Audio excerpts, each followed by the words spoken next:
Sports Talk, live and direct on a Tuesday. Greetings and salutations. Thanks for being with us. We've got 3 hours to hang out together on this edition of 580 Sports Talk here on the Sports Voice of Kansas, 580 WIBW, FM 104.9, online at 580WIBW.com. And in living color on our YouTube stream, 580 Sports Talk, and our Facebook page, WIBW News. My name is Dan Lucero. Spencer Dupuis may or may not be along in a bit. Brendan Dworzinski will be along later on in the show. Looking forward to having you with us, however, whenever, wherever you are listening from. Thanks for being a part of 580 Sports Talk. And if you're watching on our video stream, I was just sitting here and the camera just sort of leaned over. It didn't fall off the wall. That's happened before, where we've been sitting here and it's just kind of like falling off the wall. Like that's happened. That's happened like mid-sentence, midstream. Right now, it's kind of tipped a little bit. So you're getting a bit of a view askew on our YouTube channel right now. We'll get it fixed. I can promise you that. But, of course, for those of you watching on video, understand my primary responsibility is to the audio. I can't just stand up, reach over, and fix that camera. That's going to have to wait. So you're getting a little bit of a funny camera angle on the YouTube if you want to go check that out today. Anyway, nothing funny, no funny business on this radio show today. I can promise you that. Now, we got 3 hours of sports talk coming your way. We're going to have a good time on today's program. Lots of football to get to. If you watched Monday Night Football last night, you really that scared of the Baltimore Ravens? That's who comes to Arrowhead Stadium next to take on the Chiefs in a battle of surprisingly 1 and 2 teams. Do the Ravens look like they're a juggernaut biding their time to you? Because I got to be honest. Going into Sunday, I would rather be the Chiefs than the Ravens. And that's not just because the Chiefs are coming off of a win while the Ravens are coming off of a loss. I think that we have seen more positive signs from the Chiefs than we maybe saw from the Ravens last night against the Lions. The final score was 38-30. It was a little bit more one-sided than that. And I just think it's a little interesting how we talk about one of those teams in this upcoming Week 4 showdown at Arrowhead Stadium as being in total crisis. And we look at one of those teams and we don't act the same way about them, even though the team we think is in crisis is the 3-time defending AFC champion. And the team we don't treat like a team in crisis hasn't won jack or squat. So you make that make sense to me. We'll talk a little bit about this upcoming matchup, start to dig into it a little bit now that Week 3 is fully in the rearview mirror, and we can now look ahead to the Week 4 clash in KC between the Chiefs and the Ravens. Now, look, a lot on the line for both teams. You don't want to be 1 and 3. But I would rather be the Chiefs going into this game than the Ravens. So we'll talk about that a little bit. Also, we have problems with the Chiefs running game. That is obvious. The personnel is not great in the running back room. And saying they're not great, maybe soft pedaling it a little bit. But the Chiefs have Patrick Mahomes. So they don't need to have an elite running game. They just need to have a respectable running game. That's all we're looking for. Respectable. It just has to be good enough to bring the safeties down just a hair to give Tyquan Thornton and eventually Xavier Worthy an opportunity to run by those safeties. That's all the Chiefs offense on the ground needs to be. How can they get there? I think that we saw the blueprint on Sunday in the win over the Giants. So we will get into that as well. We'll take a look at the unbeaten teams in the NFL. Only 6 left through 3 weeks. I'll rank them 6 on up to 1. My number 1 might surprise you. We're also going to talk some Big 12 football today on the show. Obviously, huge news from the Big 12 earlier today. And that's not actually an exaggeration this time. There is news from the Big 12 conference. Folks, more like Mike Gundy.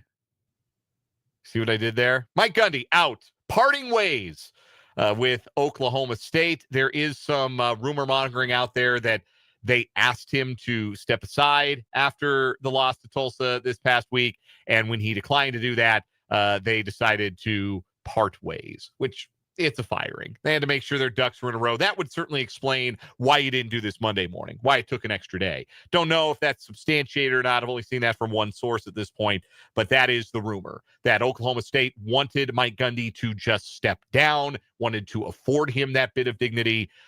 He opted against it, which was his right. And Oklahoma State parted ways with their longtime head coach today. So obviously, that's big Big 12 news. It doesn't really change the state of Oklahoma State football for the 2025 season. And with Big 12 football about in full swing, conference games from here on out, we're a quarter of the way into the season for everybody, or most teams anyhow. Thought it would be appropriate to once again bust out the tier maker and tier the Big 12 teams. Brendan's going to join me for that. We're going to have some fun tiering the Big 12 teams on today's show. Also, speaking of the Big 12, Michael Swain will join us at the bottom of the 4 o'clock hour today. He'll be our guest for Jayhawk Weekly. Michael Swain of Fog.net, part of the 24/7 Sports Network. We will get his thoughts on KU's win over West Virginia, looking ahead to their contest against Cincinnati on Saturday morning at the reimagined David Booth Kansas Memorial Stadium. All that and a whole lot more with Michael Swain for Jayhawk Weekly at the bottom of the 4 o'clock hour. And yeah, we'll get to some Royals baseball too, because today may be the last day in which the Royals still have the opportunity to make the playoffs. Their elimination number is 1. Cleveland plays at 5:40 against Detroit today. Now, Scooble's on the mound for Detroit, and it is extremely must-win for the Tigers, who are trying to hold off the inexplicably red-hot Guardians. So there's a chance Cleveland could lose that game. Houston plays late tonight. Houston is at Sacramento in the Athletics.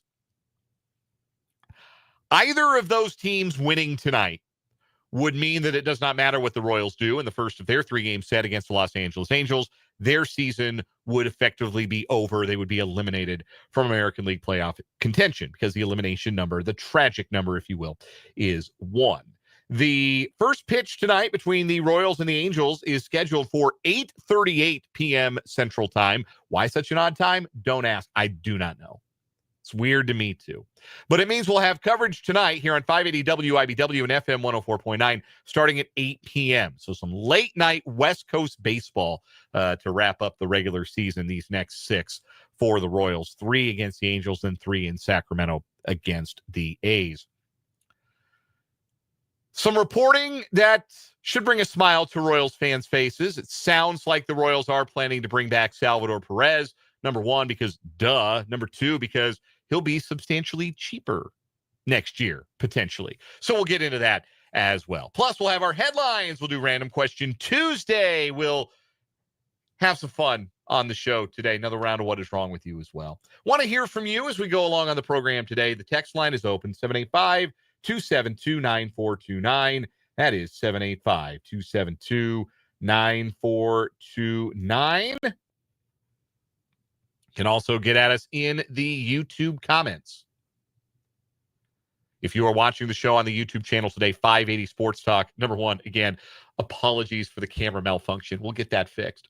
But thanks for being on the YouTube stream. I always enjoy the lively chatter in the live chat on the YouTube channel, 580 Sports Talk. Go check it out if you haven't before. Go subscribe if you're not subscribed to the YouTube channel.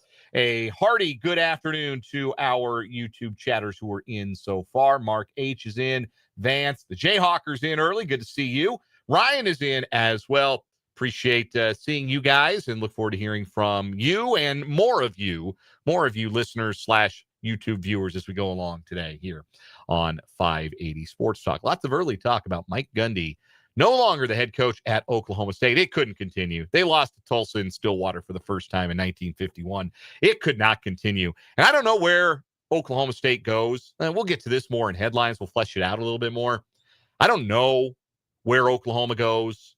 Oklahoma State goes from here. Speaking of Oklahoma, it is wild that Oklahoma leaves the Big 12 and Texas leaves the Big 12 and Oklahoma State goes to pieces. Like, I'm not shocked given the way that Oklahoma State was running their program and the way Mike Gundy was running his program, but it's still, like, when you think of it that way, that Big Brother left and Oklahoma State could not walk through that power void in the Big 12. And that, maybe more than anything else, is why Mike Gundy had to go. But he is out today. Oklahoma State parting ways with their longtime bemulleted head coach. More about that later on in headlines and possibly when we get to our tier lists of the Big 12. But I did want to start today with some Chiefs chatter. So the Chiefs play the Ravens this coming Sunday afternoon. It's another afternoon game. Chiefs have a bunch of primetime caliber games, first 7-9 of the season, but only they can't all be primetime games, right? And this one isn't. CBS wanted to protect this one, so it's a CBS 3:25 p.m. kickoff. I think every household in America will get it. And going into this game, if you watched Ravens-Lions last night, number one, good football game, entertaining football game, worth the juice is worth the squeeze for Monday Night Football last night. The Ravens have some problems on defense. We talk a lot about success rate on this program, and I try to remind you every time we bring it up what I am saying when I refer to a successful play. A successful play is 4 or more yards on 1st and 10, or 40% of the necessary yards or more to gain a first down. Half of the yardage or more necessary for a first down on 2nd down. So a 3-yard run on 1st and 10 is not a successful play. A 3-yard run on 2nd and 6 is a successful play. And a 3-yard run on 3rd and 3, that is a successful play because it picks up a first down. Any conversion on 3rd or 4th down is a successful play. Any non-conversion is not. So that is how you determine what a successful play is. I don't know who came up with the formula, but it's widely accepted. Anyhow, it's good to have a high success rate. That means that just puts a number basically to the idea that we talk about, or that football people talk about. We talk about staying on schedule offensively or staying ahead of the chains offensively. This is a stat that attempts to quantify how often you're doing that. So it's good as an offense to have a high success rate, like the Chiefs did last year. They weren't explosive, but they were successful. We said it over and over and over again to explain why the Chiefs were still able to move the ball and score points at all, despite having no explosiveness and no big play threats. Defensively, the flip side, you want to limit the number of successful plays your opponents have. Again, and obvious, right? So last year, that's something the Ravens were especially good at against the run. They were 2nd in the NFL in rushing success rate allowed. So if you tried a run play on a given down, only one other team in the league was better than the Ravens at making sure you didn't get the yards you needed to stay on schedule or sustain your drive. Really, really good against the run. 3 games this season, and the Baltimore Ravens rushing success rate allowed defensively, DFL, dead flipping last, 32nd in the NFL in rushing success rate allowed. If I know that about a team, what I'm thinking as a play caller, as a game planner, is there are going to be some opportunities for me to set a little bit of a tone with the run. There are going to be some opportunities to maybe pop some big plays, to convert on some 3rd downs, to stay on schedule with the run. And that is what the Chiefs must be thinking going into Sunday.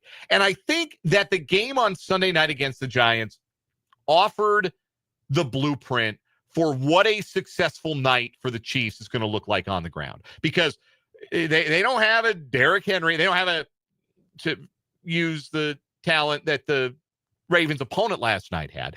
They don't have a Jahmyr Gibbs. Man, can you imagine Jahmyr Gibbs in the Chiefs? Oh, man, that'd be sweet. Imagine Jahmyr Gibbs in this offense. He's one of those guys, man, imagine him in any offense, he'd make the offense better. But, man, imagine him as a Chief. Imagine Andy Reid having some fun finding ways to get him the ball.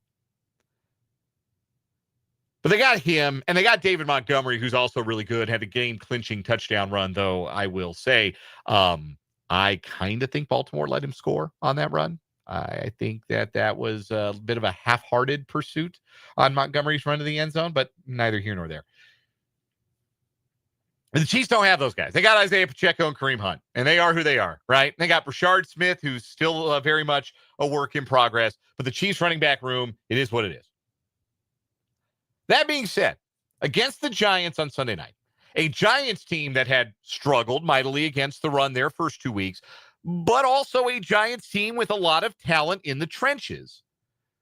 The Chiefs finished the game last night before Patrick Mahomes kneeled out the final 3 plays of the game and screwed up the Chiefs' yardage total and yards per carry.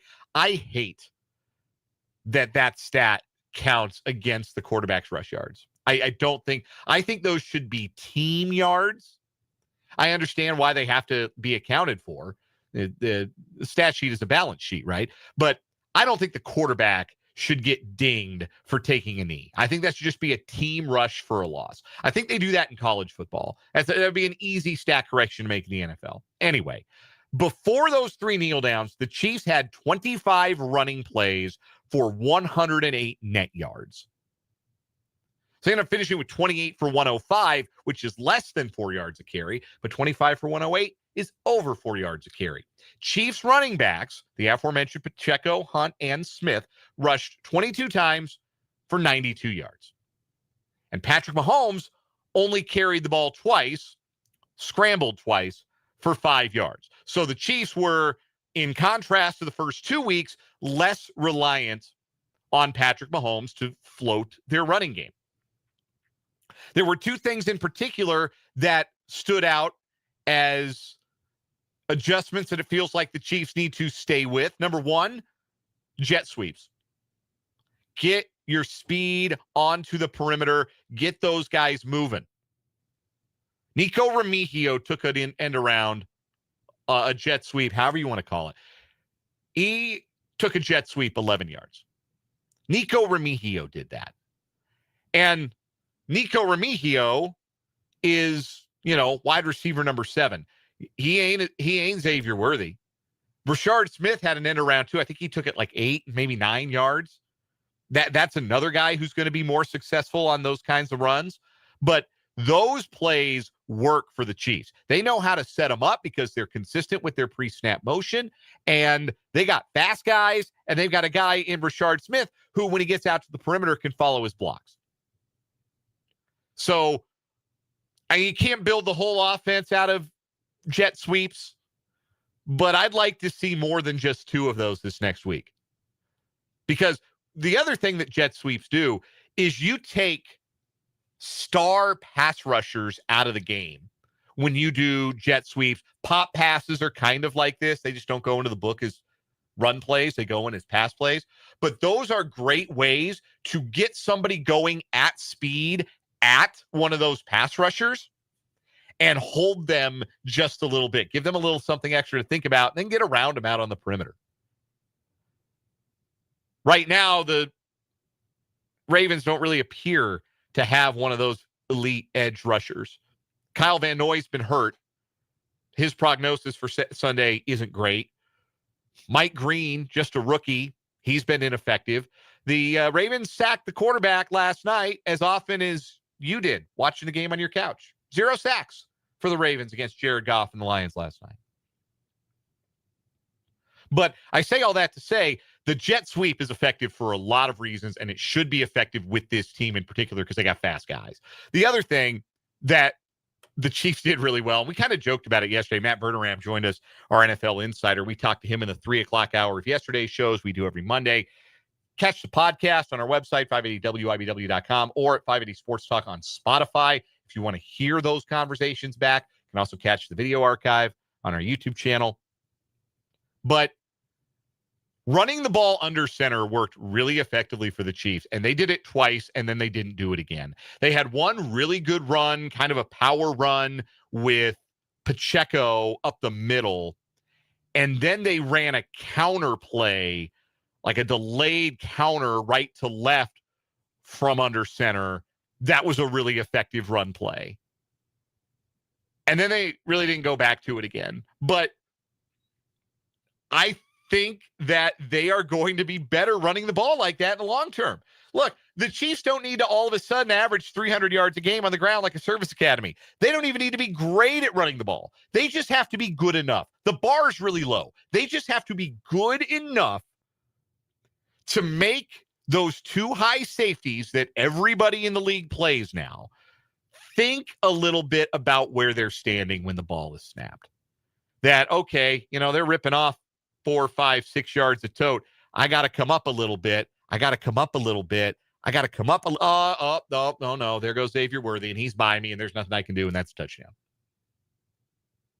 Or, oh, no, there goes Tyquan Thornton, and I'm dust. I am dust in his wake. And that's 6 points for the Chiefs. That's all that this running game has to do. That's why I don't necessarily think, the fix for the Chiefs, at least not right away, is, oh, well, go be active at the trade deadline. Go get a star running back. It'd be nice. Be nice to have. You certainly need to upgrade the talent in that room long term. But the best version of the Chiefs is still one where Patrick Mahomes has the ball in his hands and is asked to make plays. The running game exists for the Chiefs as a way to make that job easier. And I have sensed in these first 3 weeks, and it's only intermittently worked, but I do sense that the Chiefs have the desire to be more aggressive on offense than they were last season.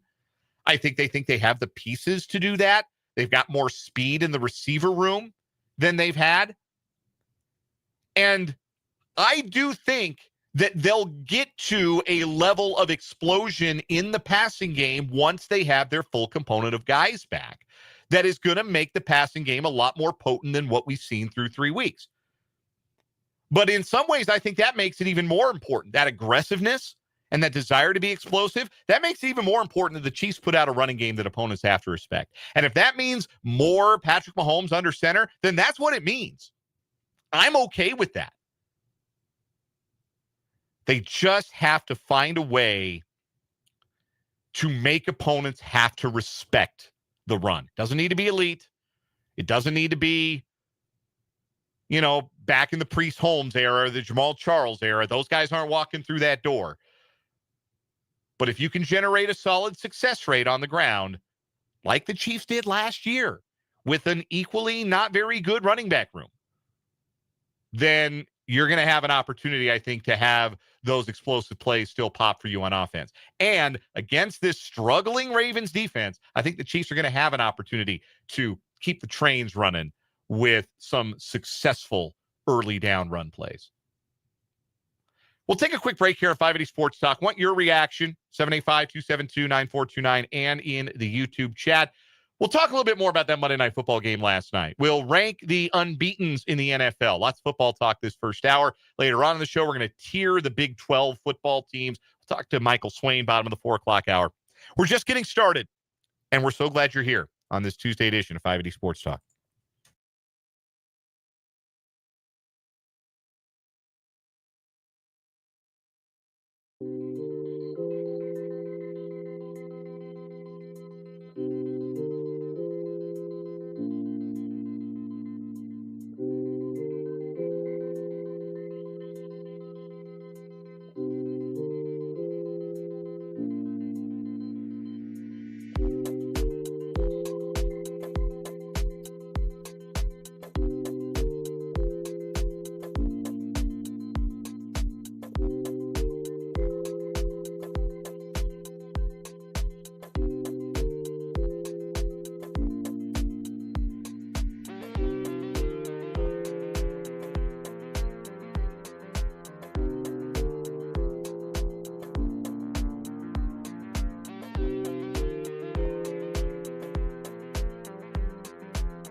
3:33 on 580 Sports Talk. Thanks for being here. Some thoughts for the opening segment on the YouTube chat. We have fixed the camera, by the way, so now I am sitting up straight instead of leaning over to the side there.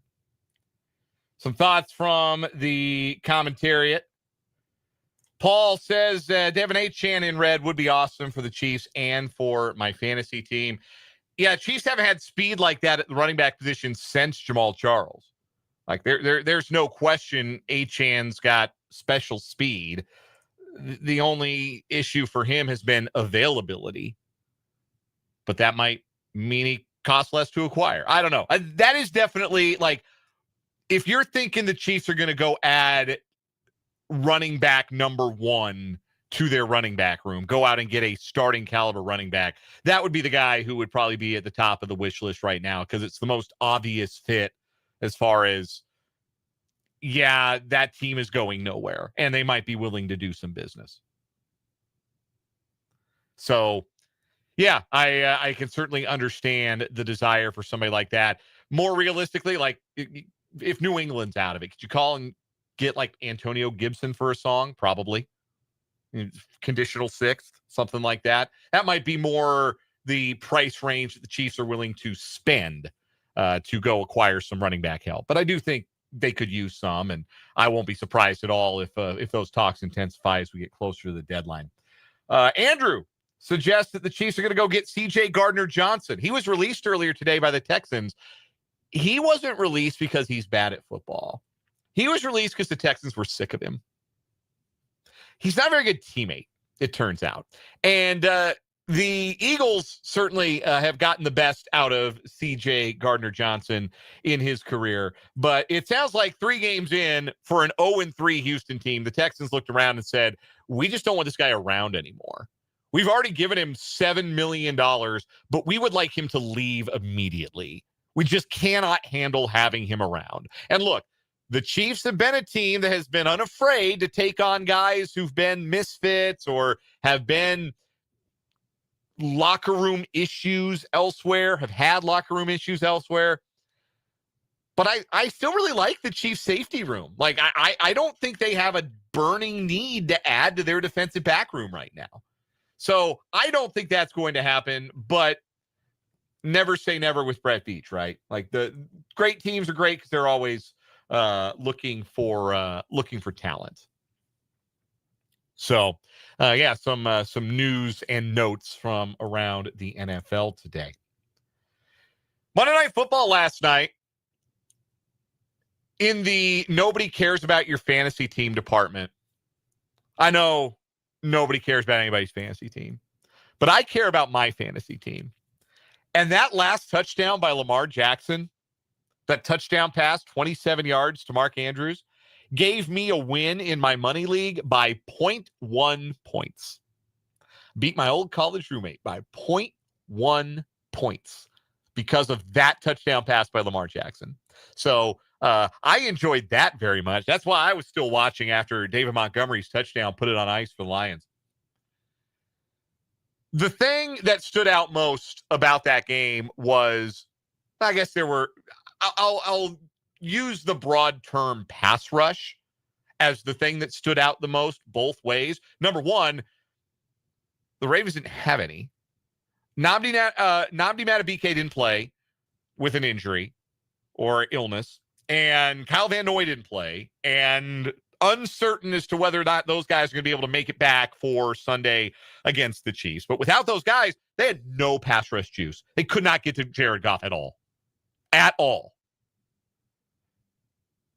And on the flip side, Detroit sacked Lamar Jackson 7 times.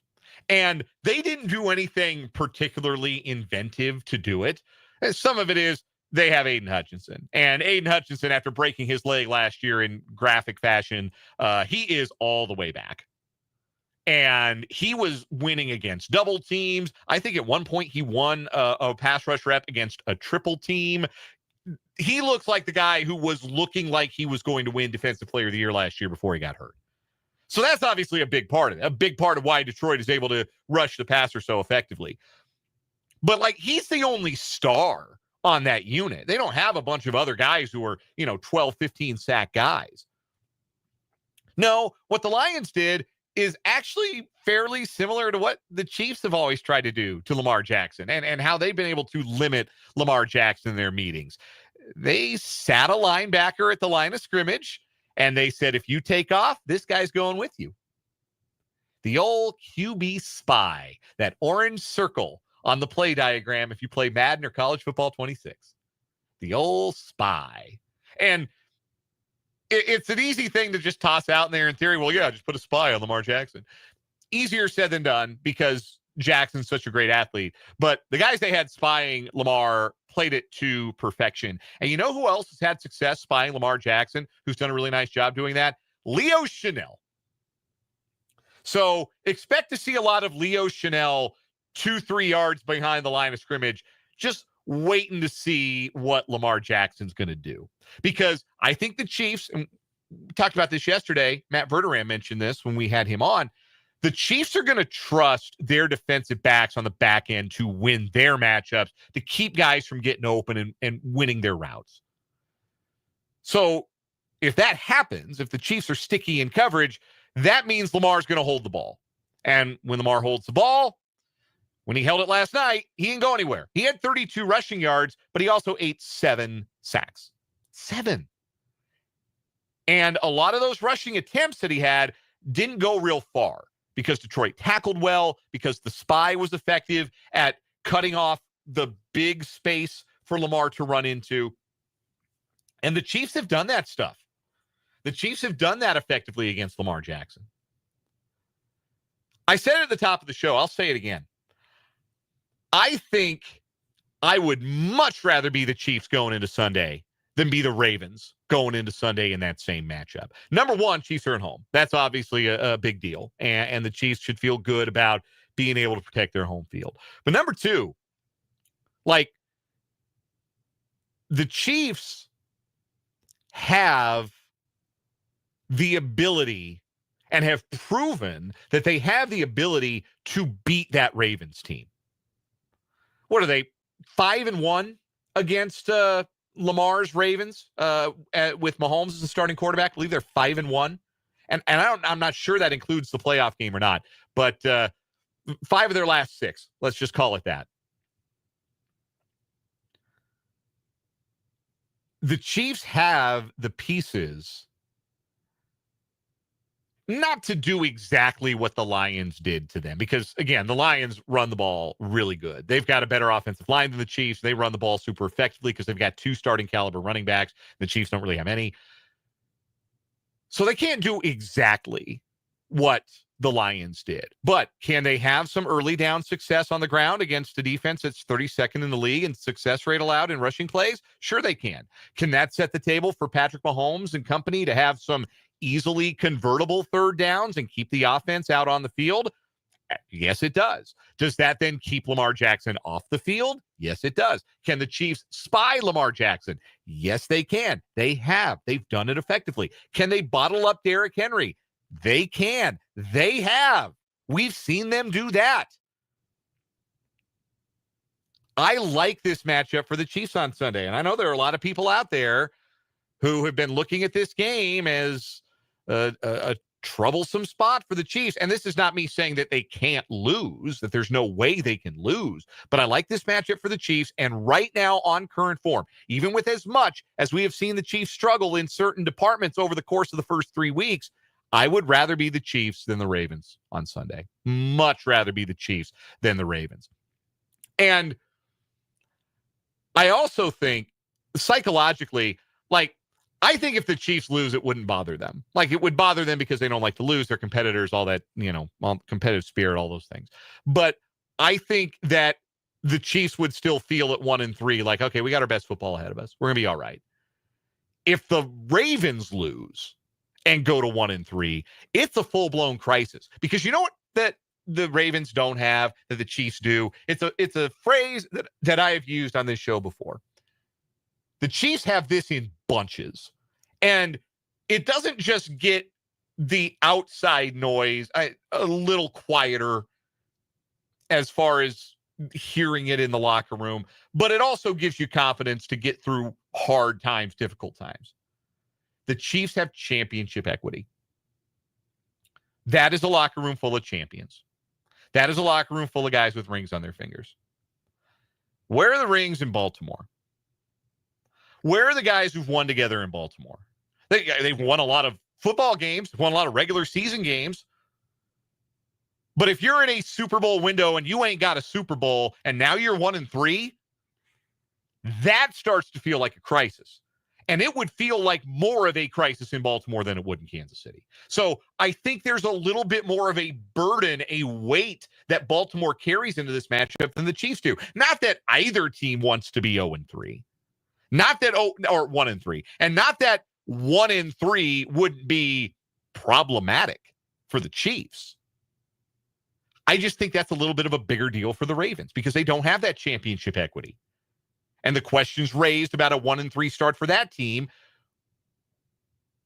could potentially buckle that team in a way I really don't think it would buckle the Chiefs. So I like this matchup for Kansas City going into Sunday. I think I feel pretty good about it. We'll take a quick break. There are 6 unbeaten teams in the NFL left after 3 weeks. I'm going to rank them 6 through 1. See what you think next on 580 Sports Talk.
We're down to 6 unbeatens in the National Football League with week 3 in the books. 3 in each conference. Buffalo, Indianapolis, and the Chargers in the AFC. Philadelphia, Tampa Bay, San Francisco in the NFC. I'll start from the bottom, work my way up, rank them 6 down to 1 or up to 1. I actually have San Francisco at the bottom of my list because the injuries are really starting to pile up for them. I know they're going to get guys back at some point, like Juwan Jennings will be back. They get Brandon Ayuk back. They'll get Brock Purdy back maybe as soon as this week. Nick Bosa is out for the year. That's a problem. Just kind of feels like they're doing it with mirrors. This is also a team that, historically has had trouble staying healthy. And the injury bug biting the 49ers is not foreign to them. It's just kind of baked into the 49er experience. I also think that of these 6 teams, San Francisco might be in the toughest division. I know that they have earned a win over the Cardinals, but the Rams are out of the gate strong. The Seahawks are out of the gate strong, 2-1. I have San Francisco at the bottom of my list. I'm concerned about their longevity. Indianapolis is next. They've beaten the 2 worst teams in the AFC and probably 2 of the 3 worst in the NFL, Miami and Tennessee. And they've also beaten a Denver team that might not actually be good. But they've beaten the dog out of those teams. Like, at some point, you have to look at the stats and say, yeah, this is more impressive than it'd be one thing if they were beating teams like 23-17. They beat the tar out of Miami and Tennessee. And that has to count for something. Still need more evidence that Daniel Jones is actually good before I say that he's actually good. But I think Shane Steichen knows how to coach. And I think they've got good players. They've got some good linemen. Like, there's a reason I picked those guys to win the AFC South. You laughed at me. You called me a madman. And yet, here are the Colts at 3-0. But they're 5th on my list of the best unbeaten through 3 weeks. I have Tampa Bay 4th. Again, this is kind of a long-term concern sort of thing.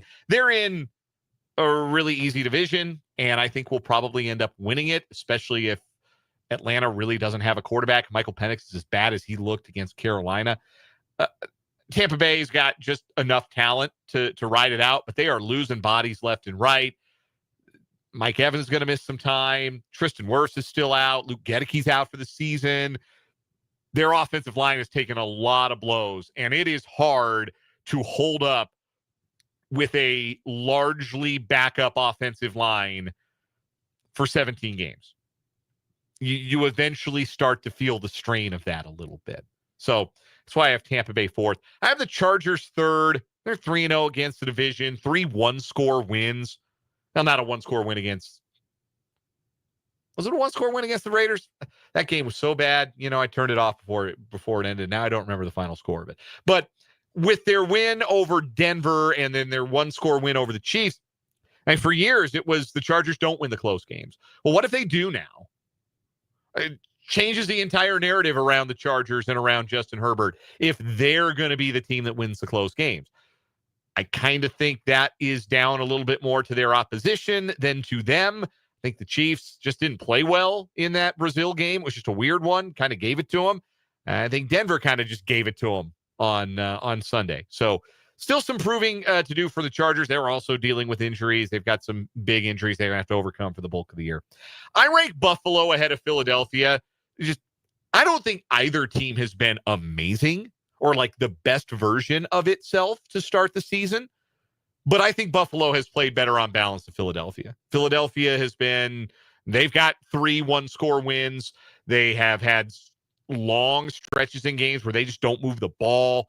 And Saquon Barkley in 2025 doesn't quite look like Saquon Barkley in 2024 did, where he was the best player, maybe certainly the best running back in football, where you're not seeing him be as productive. And if he's not supernova, then how good is that Eagles offense going to be? If it's going to lean a little bit more on Jalen Hurts in the passing game? I think those are fair questions to ask.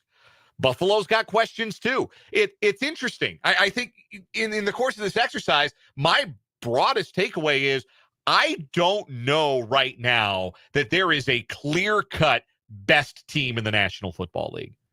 Like, if you want to give it to Philly by default because they're the reigning champs, fine. If you want to say it's Buffalo, that's fine with me too. But I see a lot of teams with flaws. I don't see a perfect team. I don't see a team that doesn't really have a whole lot to worry about. And maybe perfect is too high a bar. So I could just leave it there. I just don't see a team through 3 weeks where you feel like, oh, that team looks like it might have everything. If there was that team through 2 weeks, it was the Packers, and they just lost to the Browns. So there's a lot of football left to be played for sure. But I just don't think we're there. I don't think we have a team that has separated itself, or a group of teams that have separated themselves to start this NFL season. One more break. We'll come back, wrap up this 3 o'clock hour of 580 Sports Talk.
Some thoughts from the YouTube commentariat about who the best team in the NFL is. Jayhawker says, I think it'll be Detroit, ultimately, who emerges as the best team in the NFL. They looked awesome last night.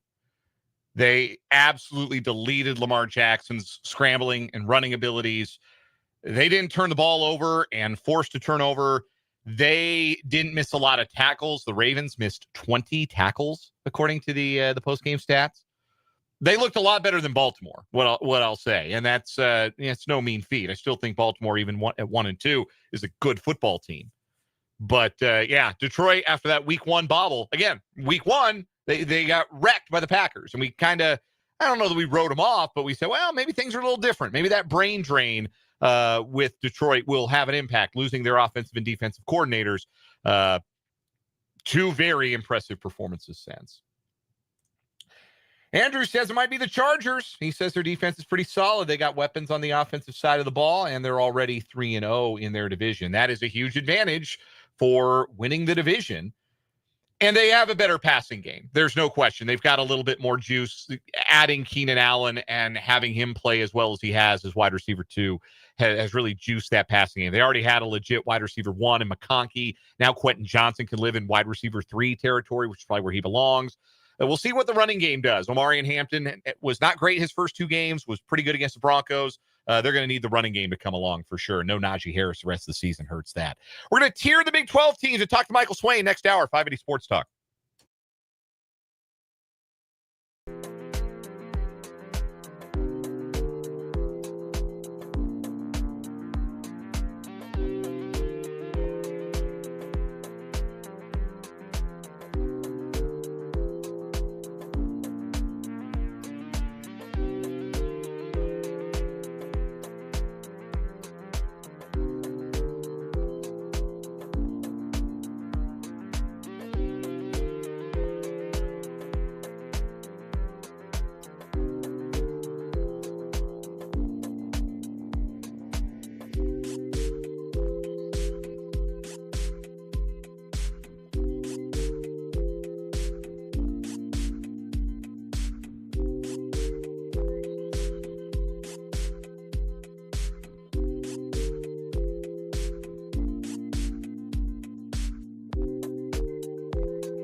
Let's get it. Hour number 2 of 580 Sports Talk on a Tuesday afternoon. Thanks so much for being with us here on the Sports Voice of Kansas, 580 WIBW, FM 104.9, online at 580WIBW.com, and in living color on our YouTube stream, 580 Sports Talk on YouTube.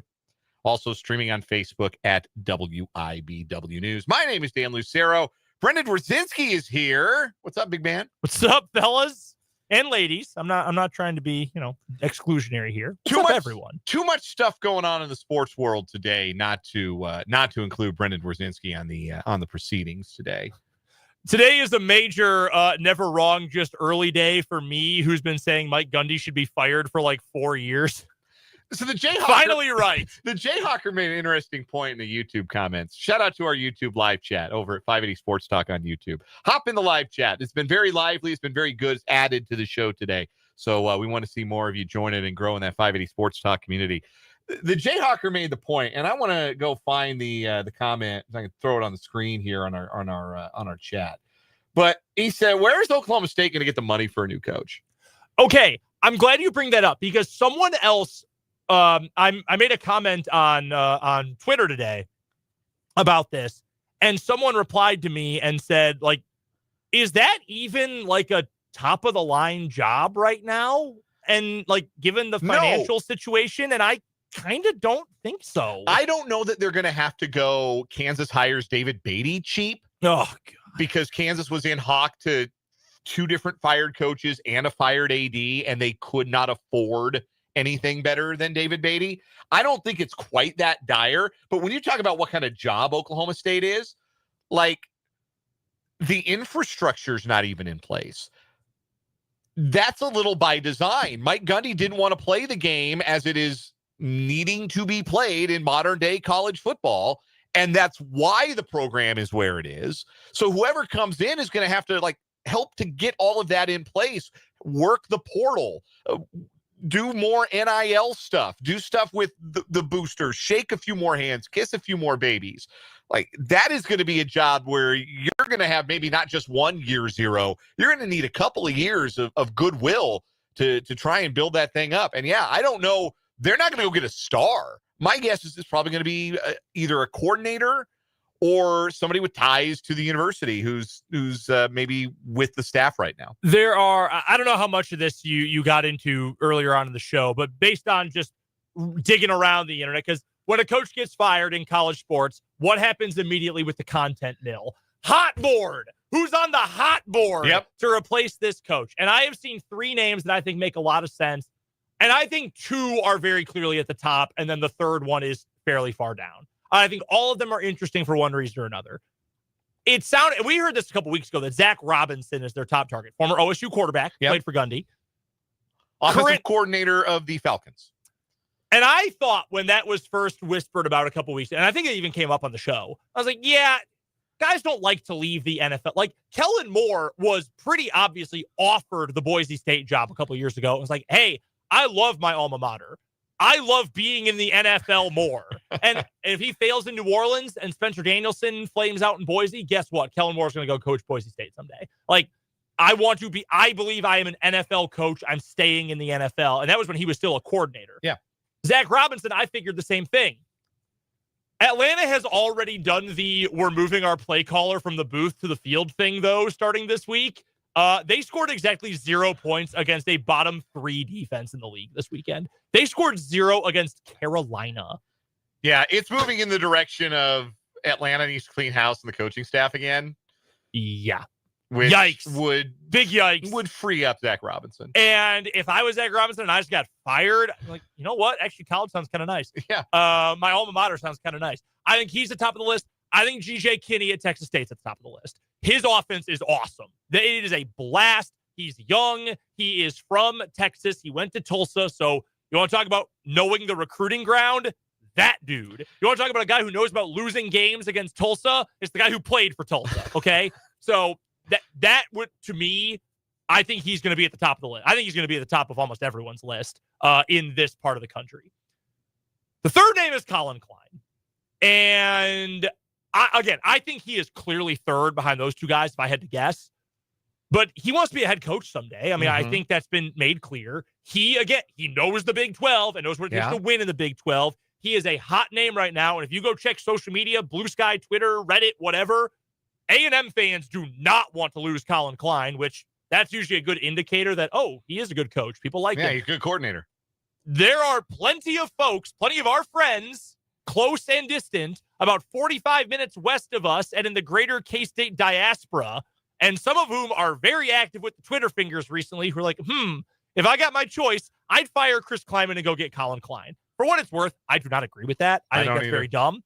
But I have seen that sentiment from more than one person.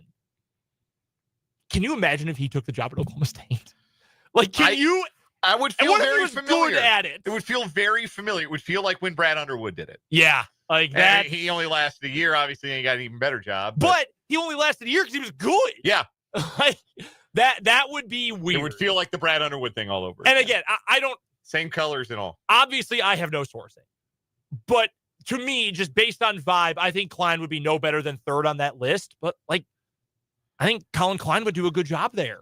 I do. And I think people would see a team that won and plays tough football, which I think most Big 12 programs really buy into. Like, oh, shoot, we're going to play tough. We're going to pay attention to details and all that. And I think that would generate some attention. So I don't think he would end up there. I think it is at least interesting to consider. It's a lot of Big 12 talk here on the program, here on 580 Sports Talk. Want to hear from you on the text line, 785-272-9429. We're going to talk more Big 12, specifically Kansas Jayhawks, with our guy Michael Swain of Fog.net, part of the 24/7 Sports Network. He'll join us at the bottom of this hour. We'll get his thoughts on all things Jayhawks. But right now, we wanted to expand our Big 12 discussion. We are now through week 4. Most teams have played at least 4 games and at least one conference game. We are moving full steam ahead into the conference season in Big 12 play, which means it's time to bust out Tier Maker and tier the Big 12 teams. It's everybody's favorite segment. It's some people's segment that they enjoy, tiering the Big 12 teams. What we do is we take all 16 Big 12 teams and we put them in different tiers. Now, you and I each have 6 tiers that we have the respective teams on. I'm going to let you go first, and I'm going to let you talk us through your tiers, how you rank the Big 12 conference, how you separate them out, and, of course, the tier names, which are the best part of all of this. All right. And it's up on our YouTube, by the way. If you go to 580 Sports Talk on YouTube right now, you can see the tiers as we have them laid out as a visual aid. All right, so I'll go top to bottom here, good to bad. My top tier is the early favorites, and this does not mean I'm guaranteeing they will make it to Arlington, but right now I believe these are the teams that are in the driver's seat to make it to the Big 12 championship game. Texas Tech is at the top. They've got the talent. The question has been, how does that talent mesh together? There's a lot of money involved. They have bought that whole roster, all of those things. They look pretty good. They were the better team than Utah this weekend. The success rate numbers, the how badly did we get beat numbers, didn't indicate how big of a win I think that was for Texas Tech. I think Tech was clearly the better team for the vast majority of that game. They've been good so far. I think they are in the driver's seat. I think Iowa State is as well. And I understand there are flaws with Iowa State. They are not perfect. Their quarterback is not perfect. I think their quarterback is tougher than a $2 steak. Like, I get that he's not a flawless passer. He is occasionally in quarters 1 through 3 going to do something so dumb it makes your head spin. In the fourth quarter, almost every single game, he balls the hell out. And he's a winner. And I usually hate analysis like that, but it's different in college than the pros. And I just feel like he is a guy who makes winning plays consistently. Matt Campbell knows what he's doing. Sometimes that's not a good thing, but generally speaking, he knows what he's doing. They got that big win over K-State early on. To beat Iowa, I think, was a big deal. I'm going with Iowa State also in that top tier. Any complaints with that group?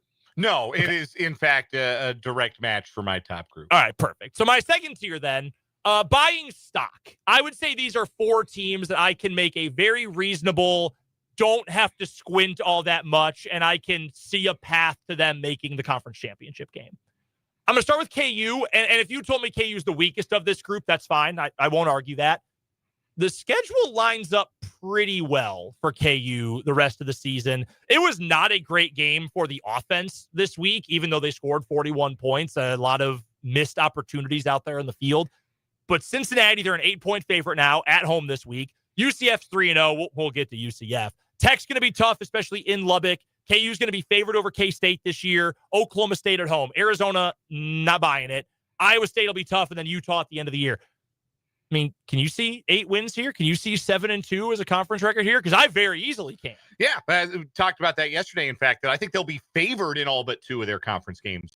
Like right now, if they had lines out for the rest of their conference games, I think they'd be favored in all but 2 of them. So I think KU is in that position. Still a long way to go. There's still some things I need to see proven, but the defense is better. I think the ceiling for the offense is as high as anyone. So I've got KU there. Arizona State was there last year. I love, how many times have I said I love Kenny Dillingham? Like a million. Love their head coach. They got the quarterback. I think they've got the running back. Few things to work out, but I'd put Arizona State in that group. I was wrong about Josh Hoover. I'll admit it. I'll hand up. I was wrong about Josh Hoover. I think he's a dude. I don't think he's just a guy. I think that's a dude at quarterback for TCU. Have some questions about their defense, some big ones. But I think TCU is good enough offensively. They can just outscore everybody. I think they have a chance at the conference championship game, buying stock in them. And I still am in Utah, too. It's a Whittingham thing. I think Dampier is good. I think they have a nearly NFL offensive line. I think all those things are going to help them. So I'm buying stock in that quartet. Third tier is slip your mark of 20 to get a schedule this easy. That is 2 teams, BYU and Houston. BYU and Houston have nearly identical schedules in terms of who they're playing the rest of the way. BYU is 3-0. They have allowed 16 points in 3 weeks. They gave up 13 on the road to East Carolina. Why'd they go to Greenville? I don't know. At Colorado, winnable. Home for West Virginia should kill them. At Arizona, winnable. Utah, Holy War, very tough game, even at home. Iowa State, good game. Texas Tech, good game. TCU, Cincinnati, UCF to end the season. I think that team got a pretty favorable draw. Now, Utah, Iowa State, Texas Tech in 3 consecutive games over 4 weeks. That's tough. I think they can win every one of the rest of their games, though. So I think BYU is in that group. Houston has, and we talked about this during the preseason, actually, how easy Houston's schedule is with a great coach, not a good coach, a great coach in Willie Fritz. They have a non-con game against Oregon State on Friday night this week. They have to play Tech as well. Oklahoma State, Arizona, West Virginia, UCF, Baylor, all still on their schedule, all very winnable games. I think TCU at home is winnable as well. Arizona State on the road will be tough, but those are pretty easy schedules. They could sneak if you squint, I think. And again, the schedules certainly help them out there. Wholly not trustworthy. Maybe they could win some more games. Maybe they'll end up being good, but I do not trust these teams. That starts with Cincinnati. Scott Satterfield. Yeah, no, I will never trust the Scott Satterfield team. No. Never. UCF, they're 3-0. I do not buy it. I need a lot more. Like, oh, wow, you beat UNC. Great. Everyone's going to beat UNC this year. Not impressed. Arizona. I know they beat K-State. That doesn't mean a whole lot right now. So I've got Arizona in the not trustworthy tier. Colorado, how many more quarterbacks are going to start for them this year? 4, 5, maybe 1 new one every game. Who knows? And then Baylor. Like, I don't know. Do you feel a lot better about Baylor after they beat SMU? Do you feel a lot better about Baylor after this weekend? Not really. I am a little higher on Baylor in my tiers than you are. We'll discuss that when we get around to doing mine. Vibes in the toilet. 5th out of 6, excuse me. K-State. Yeah, I mean, self-explanatory. Do I need to say more? I wish that wasn't the case. I wish I could have at least put them in not trustworthy, but then everything has sucked. Pretty much even beating North Dakota, almost everything has sucked. So I'm putting K-State in the vibes in the toilet group, along with West Virginia. They're so bad. If not for Oklahoma State, we'd be talking about this being one of the worst teams in Big 12 history, not named Kansas. Yeah, they're pretty bad. Yeah, they're awful. Finally, I made this tier before the Mike Gundy news came down, so my biblical joke is essentially useless now. My final tier has 1 team, and the tier is called More Fired Than Sodom When Lot Left Town, for those of you biblical scholars out there. Oklahoma State is alone in that category, and I guess it's just true. Yeah. Because Mike Gundy did get fired. That team is horrendous. Turned into a pillar of salt. Yeah. Yeah. My apologies to Mrs. Gundy, but you are now a pillar of salt. So those are Brendan's 6 Big 12 tiers. Now it's time for mine. All right, here we go. Start at the top, the cream of the crop tier. And the cream of the crop, Iowa State and Texas Tech. I think those are by far the two best teams. Wow. Those are the two best teams in the conference for me. Yep. I think that the proof is in the pudding when it comes to Iowa State being 4-0 against difficult schedule, and Texas Tech has romped and stomped their way to 4-0. Looks like money can buy you a contender in the Big 12. Everybody else can take note of that. Money can, in fact, put a winner on the field. My second tier is the tier of teams that I believe to be flawed but still good. Arizona State is in that tier for me. Their flaw is they don't get off the bus. The next good first half of football they play this season is going to be the first.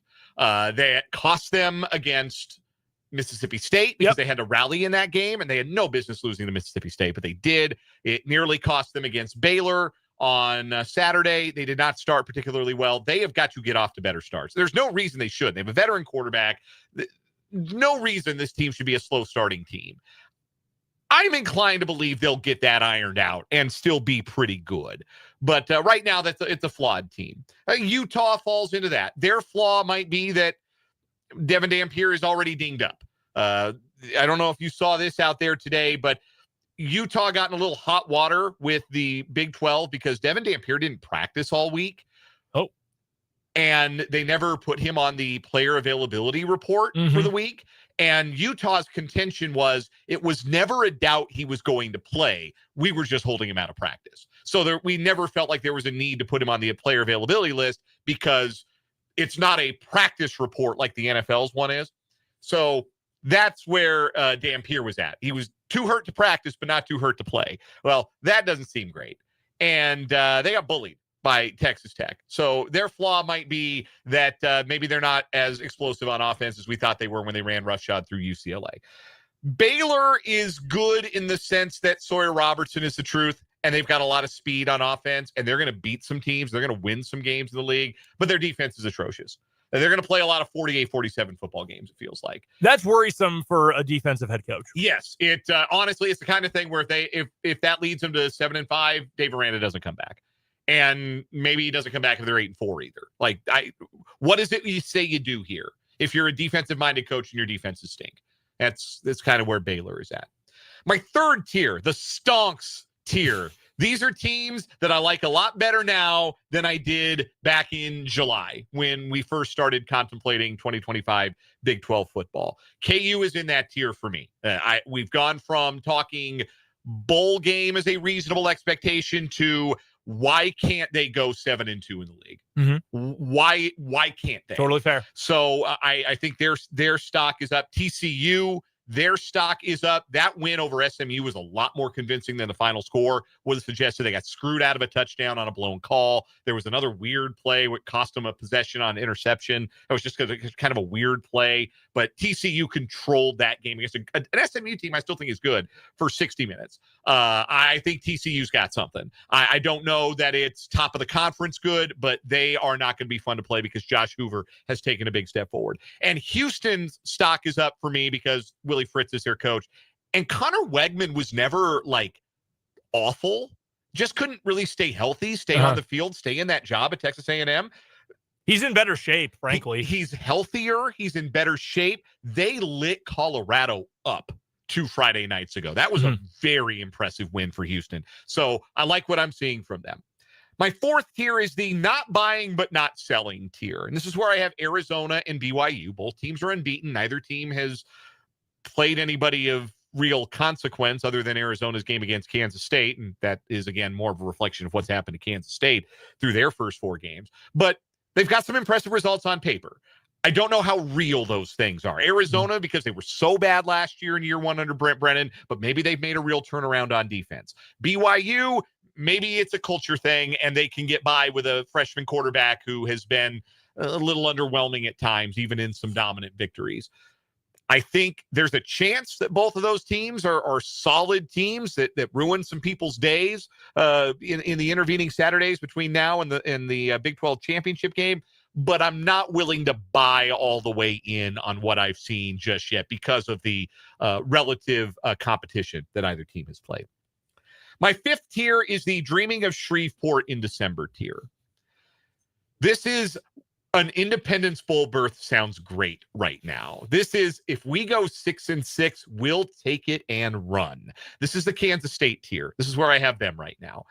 I still think there's too much talent on the roster. They got to buy at exactly the right time, and they've got a chance to set their season back on course. I believe in Chris Kleiman, and I believe in the culture there. I do not think this is a team that goes 0-9 in the Big 12. I don't see it. One, because they play Oklahoma State, but also I don't see it. I don't see the culture and the talent on hand totally checking out on the season and going 4-8 mailing it in. They're going to give everything they've got to try and get to bowl eligibility. It won't be easy, and it is not guaranteed. But if they go 6-6, they will take it and run after the start they've had to this season. UCF is still in this tier for me, even though they are 3-0. Still don't believe there's enough talent there yet. Colorado is in this tier. Cincinnati is in this tier. All of those teams, to me, would be thrilled with 6-6. Really quickly, do you know who the sponsor of the Independence Bowl is? No. Radiance Technologies. Sure. That sounds like a very real company. Other recent sponsors include Walk-Ons, that's Drew Brees' restaurant, Camping World, and something called Duck Commander. Camping World sponsors a lot of bowls, I feel like. Yeah, they do. They got like 7 or 8 different bowl games. Very weird. My bottom tier is the poop tier. Oklahoma State, West Virginia, they're poop. They are poop from a butt. They are bad, unpleasant, not talented, already banged up. There is no hope for those teams. They don't play each other. Very real chance the Big 12 could have 2 0-9 teams in the conference. Now that would be crazy. It would be very fun. I don't know who those teams are beating. Yeah, I'm not going to disagree with you there. I mean, I haven't looked at the full schedules as of yet. I mean, Oklahoma State is they get Cincinnati at home, at UCF, maybe. Yeah, I don't know. That's a difficult one for them. West Virginia's schedule, let's take a look real quick, see if there's anything kind of. They get Colorado at home. That's mountain time all the way out east. Probably going to be an early kickoff, if I had to guess. Yeah, dude, that's kind of it. Ugh. Yeah. I almost see more potential for Oklahoma State just based on opponent than West Virginia. Yeesh. Yeah, dude, they both suck. I don't like having a poop tier. I especially don't like having 2 teams in it, but that's where the Big 12 is right now. So those are our Big 12 football tiers as we get set for the start of full swing conference play. Quick epilogue. Vance in the YouTube comments, also a texter, have let me know that Duck Commander is the company behind Duck Dynasty. Ah. Is that show still on? The patriarch died not long ago. The Phil? Yeah, Phil Robertson. He went to the great duck blind in the sky not long ago. But I don't know. Terry Bradshaw's former teammate. Maybe they're still doing it with the rest of the family, but never been anything that was widely viewed in the Lucero household. The original run actually ended 8 years ago. Yeah, well, there you go. We'll take a timeout. We'll come back. We'll do What Is Wrong With You next on 580 Sports Talk.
is time for What is Wrong with You here on 580 Sports Talk. Two new stories competing. Try and take down our current champion from yesterday. The silly string assault. An escort in Florida attacked one of her clients with a can of silly string, emptied the contents onto the man, and then threw the empty can at him, causing an injury to his forehead. I assume you shared the woman's name. Yes. Crystal. Krystl. Yes. She goes by Taylor in her escorting career. I would have thought it'd be reversed, actually. So, silly string assault, current champ here on What is Wrong with You. I'm going to go first with my story. We go to Katy, Texas, where a youth baseball coach was shot during a baseball game. Why? The field is a little too close to where people like to shoot guns. The Waller County Sheriff's Office in Katy responded to reports of a shooting near the AmeriPark Youth Baseball Field and found a 27-year-old coach shot in the shoulder. According to investigators, 3 people were shooting from a nearby pasture in the direction of the baseball field while the game was taking place. Coaches told the local TV station they heard faint gunfire at the same complex the day before, but Sunday's shots were much close enough that a stray round struck the coach on a neighboring field. Parents of the tournament say the incident raises questions about where youth sports complexes are situated and whether fields are too close to areas where hunting or shooting occurs. I have some answers for the questions being raised there. Yes! The answer is yes! You built the baseball field too close to the pasture or the shooting range if people are getting winged by stray gunfire. If kids, 10-year-old, 11-year-old kids are having to bear crawl back to their dugouts because they hear gunfire whistling while they're trying to play a baseball game, yeah, somebody screwed up. Those are the answers to the questions that are being raised. Thank you for your time. I'm so upset about this. This should be nowhere near youth sports. I'm so mad about this. We're going to build a 28 diamond baseball complex next door to what? Oh, just a place where people go hunting in the fall. Crazy. I'm sure it's fine. Oh my God, crazy. Little ear wash for this next one. My What is Wrong with You story today. Here's a headline for you. Drunk Florida woman tries walking through Popeye's drive-thru for Baconator. You may know that item is not available at Popeye's. It is not. Here's the gist of the story. This woman got in Fort Lauderdale, got really liquored up the other day. This was last week. Took an Uber to Popeye's, but did not have the Uber actually take her through the drive-thru. She got out of the rideshare vehicle, walked through the drive-thru, and kept demanding a Baconator at the drive-thru. Again, they do not sell those. So as she's standing there, there's a car waiting as well. She keeps fist bumping the guy who's sitting in the front seat. The employees at the Popeyes called the police, who eventually come and escorted her away as she continued to try to fist bump the guy in the car. You go to Popeyes and order a Baconator. Yeah. I should try that. You go to fast food places, stand in line at McDonald's. Yes, hello. Hi, I would like a Whopper, please. Wasn't this a Whopper? I feel like this was an early, a viral trend people did, circa 2009. Probably. Go to McDonald's and order a Whopper, see what happens. See what they say to you. In the nascent days of Twitter, I feel like that was a thing. You just got to roll your eyes to the heavens and be like, yeah, we don't sell those. Please leave us alone. We don't make Big Mac. We don't make enough money to deal with your drunk ass. Please get out of the line. That's true. All right, who wins today? I'm going with that one because the other one makes me too mad. Yeah, we'll go with the woman ordering a Baconator at the Popeyes. Silly string, that one gets the win here. Silly our girl Crystal, she gets the win again. Some people use mace or pepper spray to protect themselves. Other people go with silly string. It is much funnier. And probably less abrasive on the eyes. But you know what's abrasive on your forehead? An empty can being hurled at you like a Nolan Ryan fastball. Silly string assault continues as our winner on What is Wrong with You. We'll take a break. We'll come back with Michael Swain of Fog.net on 580 Sports Talk.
We are joined on the Fleming Place Wine and Spirits hotline by Michael Swain of Fog.net, part of the 24/7 Sports Network. Become a VIP subscriber over at 24/7 today and get access to all of Michael's outstanding content, inside info about the Jayhawks at Fog.net. Joins us every Tuesday here on the show for the Jayhawk Weekly segment.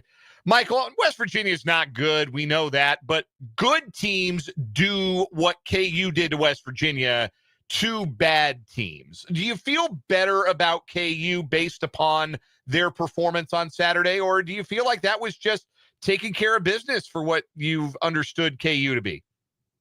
Yeah, I think it's probably a more encouraging performance top to bottom. Look, I think going into the year, right, you felt kind of good about what KU's offense had the potential of being, and then it was kind of some question marks, and a big question mark was special teams. Hey, could KU take a step forward? And man, a game like Saturday's shows you that, yeah, KU special teams is a lot better. And you can get rid of even the touchdown for Emmanuel Henderson, right? The fact that he had a 50-yard return earlier in the game, the fact that Tate Nagy gave the offense a short field to open the game. Like, that's a part of the game on Saturday that I thought was super encouraging, is the fact that, you know, KU's got one of the 10 best, or I guess 11th best punter in the country, a field goal kicker that's super solid, and a return game that can make plays. Like, that's a huge part of the game, and it's hidden yards that KU has just been consistently losing over the last few years. And it's not sexy to talk about special teams, but man, it really makes a huge impact. And I love that part of Saturday's game. And then you get into like the defensive side of the ball, and man, you got to love what you saw. Yeah, West Virginia's offensive line might be the worst one KU plays in Big 12 play. But man, KU made them pay. And Nico Marchiol may also be one of the worst quarterbacks KU plays in conference. But again, you made him look bad. So I think top to bottom, you can look at this game and say, yeah, KU put together a pretty complete performance and won by 30-plus points against a Big 12 opponent. And even in doing that, you could say the offense played, a B-minus game? C+? That's pretty impressive. So I'm very encouraged with what I saw against West Virginia, and I'm very, very interested to see how KU looks against Cincinnati. Back to your point about the defense, because that was the thing that stood out the most to me, was just how fast these guys are playing. We knew that they were athletic. You could see that from the very first game, from the very first quarter against Fresno State, you could see that there was a level of speed and athleticism that these guys brought to the table. And they seem to be putting it all together and getting increasingly comfortable in DK McDonald's system. What is it about the system? What is it about what DK McDonald is asking this group to do that is getting the best out of this linebacker group, this rotation of defensive linemen, this secondary that was kind of cobbled together this offseason? What is it about the scheme that is emphasizing the skill sets and the talents that these guys have so far? Yeah, it's a great question. I think things are tailored to the players. You know, I think we talked maybe about Keenan Caldwell a week ago, 2 weeks ago, can't remember. But talk about, how all of a sudden it's gone from, hey, Keenan's got to play in this kind of 3-tech role at KU where it's different than what he was brought in to be. Well, now all of a sudden you look at his snaps and man, more than half of them are coming as a nose tackle. And KU's found a way with him playing nose tackle. And then you play Blake Harold maybe to the side of him and DJ Withers to the other side. And all of a sudden you've got guys in roles where their strengths can really shine. And I think that's one thing. If you had one gripe of Brian Borland's team, it was that KU had set roles and the players were asked to play specific roles, even if maybe it wasn't super tailored to their skill set. And now I think what KU's done is taken this defense and I think tailored it to where certain players are asked to do certain things that fit what they are good at. And it's just made things look a whole heck of a lot smoother. And, I thought someone like Trey Lathan, his tweet, if you didn't understand, so he tweeted out like, I came a long way from Tampa too. Well, that's referencing last year, West Virginia, where basically Neil Brown went out and said, yeah, we put Trey Lathan in terrible positions because he was asked to play as like a center fielder playing linebacker in Tampa 2 coverage. And well, then you look at what he's done at KU, and man, like he has the interception and that's in coverage. And he's not playing, obviously, the Tampa 2 coverage, but it's a little different. But still, it goes to show you that KU's finding ways to put guys in positions where they can go out and thrive. And so that's what's allowing, I think, this defense to go out and play fast, is those guys are being put in spots where they can just go out and really just impact the game and not worry about, okay, well, I've got to make sure I do this. Like, hey, you're good at this. Just go out and do that. And I think that's something that sometimes get lost in coaching. And KU's just putting guys in the right spots. Michael Swain joining us from Fog.net, part of the 24/7 Sports Network. Joins us every Tuesday at this time on the Fleming Place Wine and Spirits hotline for Jayhawk Weekly. Cincinnati comes to the reimagined booth on Saturday morning at 11 a.m. kickoff, game broadcast on TNT. And it's another game on paper. It feels like Kansas should have an advantage. Where do you think the biggest advantage potentially lies for the Jayhawks against the Bearcats? Yeah, it's a good question. I look at the Cincinnati team, and I'm just not convinced by the passing attack. Really struggled against Nebraska. I think Brendan Sorsby is a really good dual threat player. I just don't look at their wide receiver room and say, man, those are some guys that really scare you. I think this is a game where just generally, I think KU's defense should have some success. I think this offensive line is going to be a lot better than West Virginia's. Probably on par with Missouri's. I'm still doing some deep dive into it, but I think it's a fair comparison.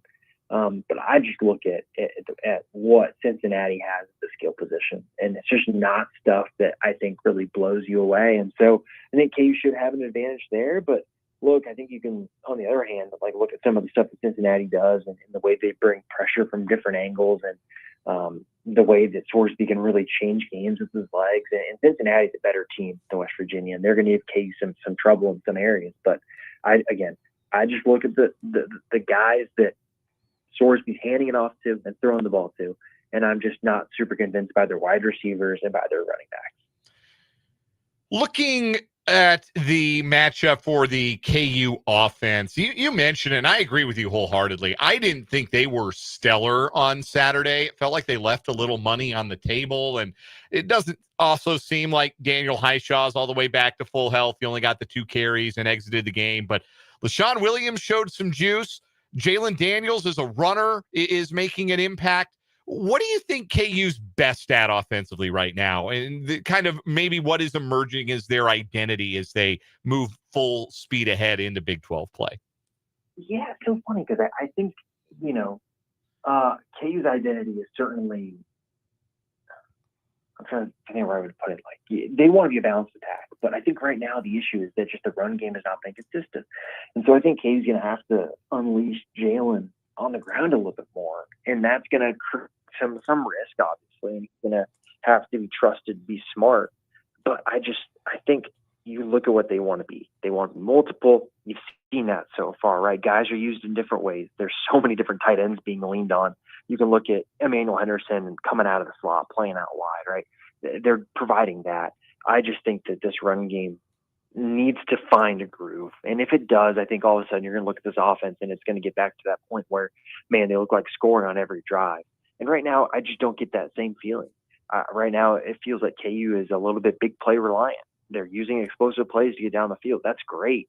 But that's not going to consistently win you football games because defensive coordinators are going to adapt. They're going to basically go out there and play too high or play quarters and say, you're not beating us and you're going to have to go and execute over the course of 4 quarters. And just KU's offense has not been able to do that. And what makes you a consistent offense is the ability to run the ball, because that puts you in positions where you're not in 3rd and long, and it's hard to convert consistently in those spots. So I just think KU is going to have to try and find that rhythm.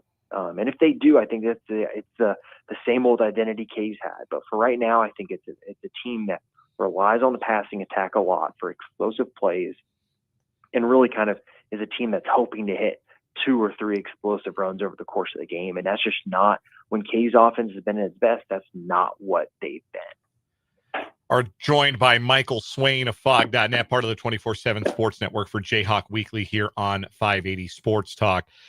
We haven't heard official confirmation on this yet, but it's been widely reported that Kansas is arranging to play a conference game in England next year as part of what will be an ongoing series called the Union Jack Classic. It's being widely reported that KU and Arizona State are going to play each other in mid-September in Wembley Stadium in London next year. What do you make of this idea to play a conference game, not just at the start of the year like the Aer Lingus Classic there in Dublin, but to take time out of mid-September to go overseas? What are you hearing about the logistics of this, and what needs to happen to make sure it gets to the finish line and that it is officially announced?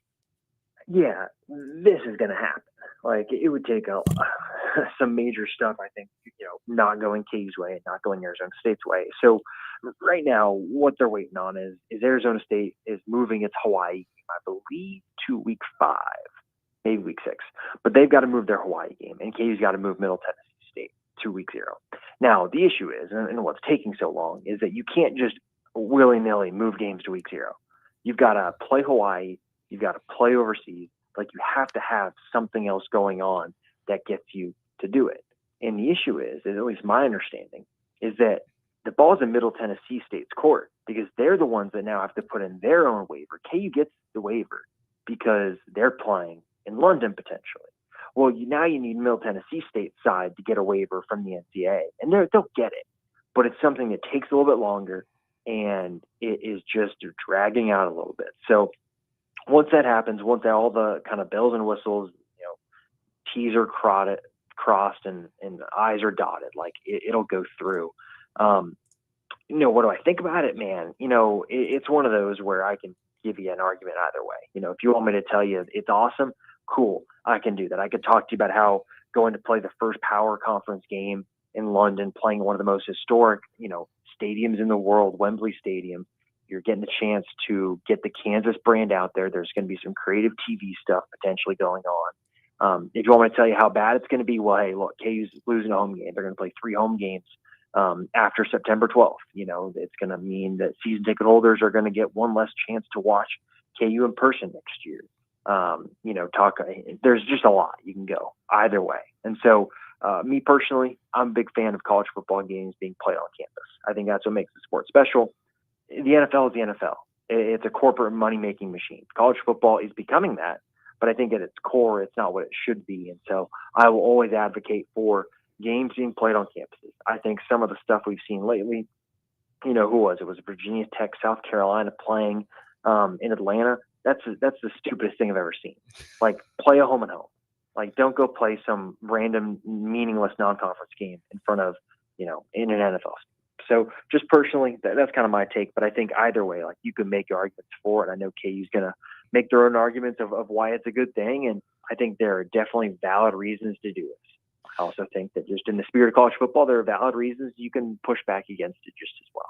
Got about 30 seconds here, Michael. We got the Big 12 men's basketball schedule released today. We're going to get more into that on our show and headlines. But what stood out to you about KU's conference schedule?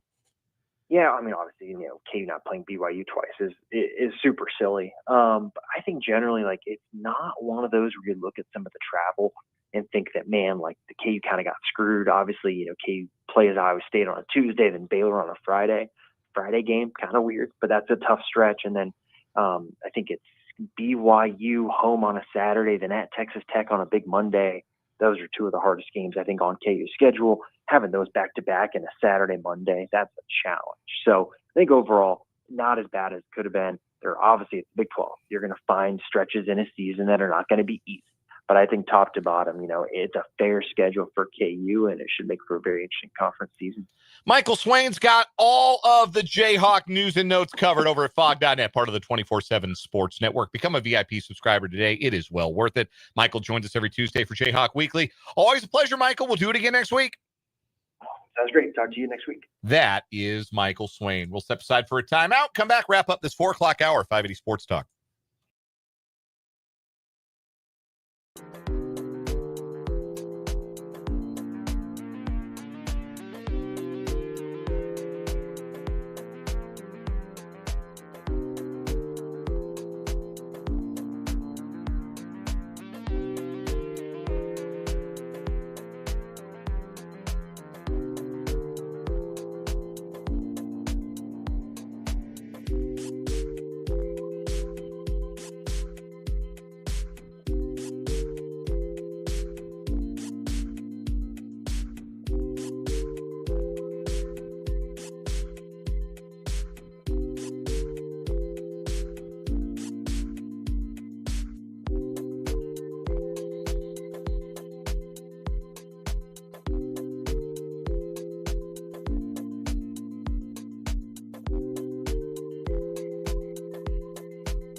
Wrapping up the 4 o'clock hour of 580 Sports Talker. Thanks again to Michael Swain for joining us.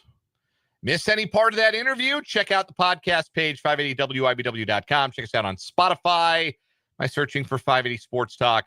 Of course, the video archives are up, going back to when we started streaming on video almost 3 years ago now on our YouTube channel, 580 Sports Talk. And go subscribe to that YouTube channel if you haven't yet. Make that number go up. We're looking for 900 of you. We only need about 80, 81 more to get to 900, and then we'll do 580 Sports Talk karaoke, as promised. We got one more hour together, just you and I, the rest of the way.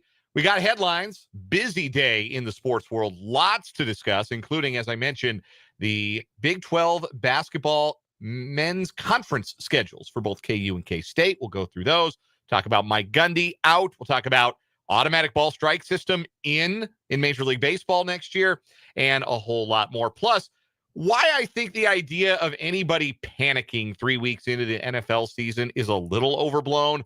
And the Royals open their final road trip of the season tonight. We'll talk about that and the high likelihood of a reunion with Salvador Perez this offseason. That's all coming up on the final hour of 580 Sports Talk.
Let's get it. Third and final hour of 580 Sports Talk on this Tuesday. We're going up for one more hour here on the Sports Voice of Kansas. 580 WIBW, FM 104.9, online at 580WIBW.com, on our YouTube channel, 580 Sports Talk, and our Facebook page, WIBW News. We appreciate all of you tuning in, wherever you're listening from, however you're enjoying the show. Thanks for being a part of the audience here on 580 Sports Talk. My name is Dan Lucero, solo the rest of the way on today's show. That means plenty of opportunities to hear from you. If you've got a thought, let it out. Let me hear it on the text line, 785-272-9429. That's 785-272-9429. You can also interact in the live chat on our YouTube stream. As every time we are live on YouTube, there is the live chat. You can access it watching in the web browser, watching on your mobile device of choice. If you're signed in, leave some thoughts, some comments, some interaction with your fellow listeners over in the live chat on our YouTube channel, 580 Sports Talk. And if you're not subscribed to the YouTube channel yet, you should do that. You should go and slam that subscribe button. You have to slam it. You can just touch it. Phone screens are pretty sensitive nowadays. You just need a little light touch. That's all it costs you to subscribe to 580 Sports Talk on YouTube. Or you can just click. You can go to YouTube on your web browser, 580 Sports Talk, and just click that subscribe button. And get us closer to our stretch goal of 900 subscribers, at which point we will do 580 Sports Talk karaoke. That's everybody. That's me. That's Brendan. That's Spencer. We will all sing on the show. And if you heard Brendan sing Happy Birthday to me yesterday, you know he's got a lovely voice, lovely pipes. So get us closer to the stretch goal. Who's going to be our hero today that gets us closer and subscribes to 580 Sports Talk? There are a lot of headlines this hour on the program today, so we will be spending some time with some headlines, lots of stories to get to. Also want to talk about the idea of teams in the NFL. Yeah, anybody's really panicked through 3 weeks? I kind of think no. Maybe there are a couple of coaches who are feeling their seat get warmer. Maybe there's one team that feels like, this might not be what we thought it was going to be. But I think the idea of a panic meter is a little bit overblown when it comes to just being 3 weeks in. Even for some of the elite teams in the league, like the Chiefs or the Ravens, who are out to 1-2 starts, some of that is a consequence of your schedule. You lose a couple of one-score games to really good teams. It does not mean the sky is falling. It obviously doesn't mean you're playing great football, but it also means that great football isn't really that far away. So, and we'll get into that. We'll talk about the one team that might be panicking today.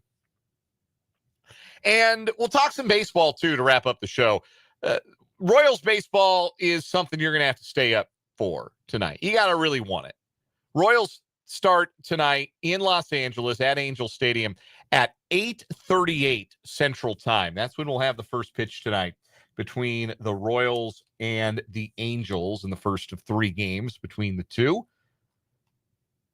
It'll be Cole Reagan's on the bump for the Royals, a gentleman whose name I do not recognize for the Angels. We are in that portion of the season. This young man's name is Sam Aldegheri. He was born in Italy. How about that? Not a lot of Italian-born Major League Baseball players. Sam Aldegheri. I think that's how you pronounce it. Anyway, he's left-handed, and he's starting on the mound for the Angels tonight.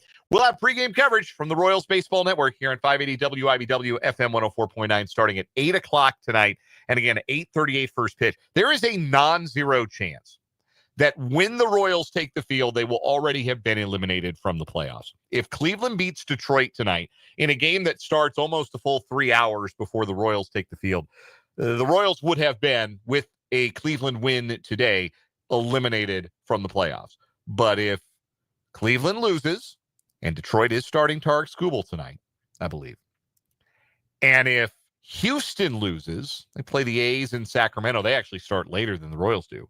and the Royals win, then the Royals will have survived another day. And when the tragic number is 1, that's all you're trying to do is just survive another day. And it only has but so much to do with you, but that is all you can do is survive as long as you can. So we'll get into that a little bit later on in the hour as well, because there was some news about Salvador Perez, or at least some reporting about Salvador Perez, who becomes a free agent potentially after this season if the Royals want him to. And it may not surprise you to hear that the Royals don't particularly want him to get to free agency. So we're going to talk about that as we go along here later on.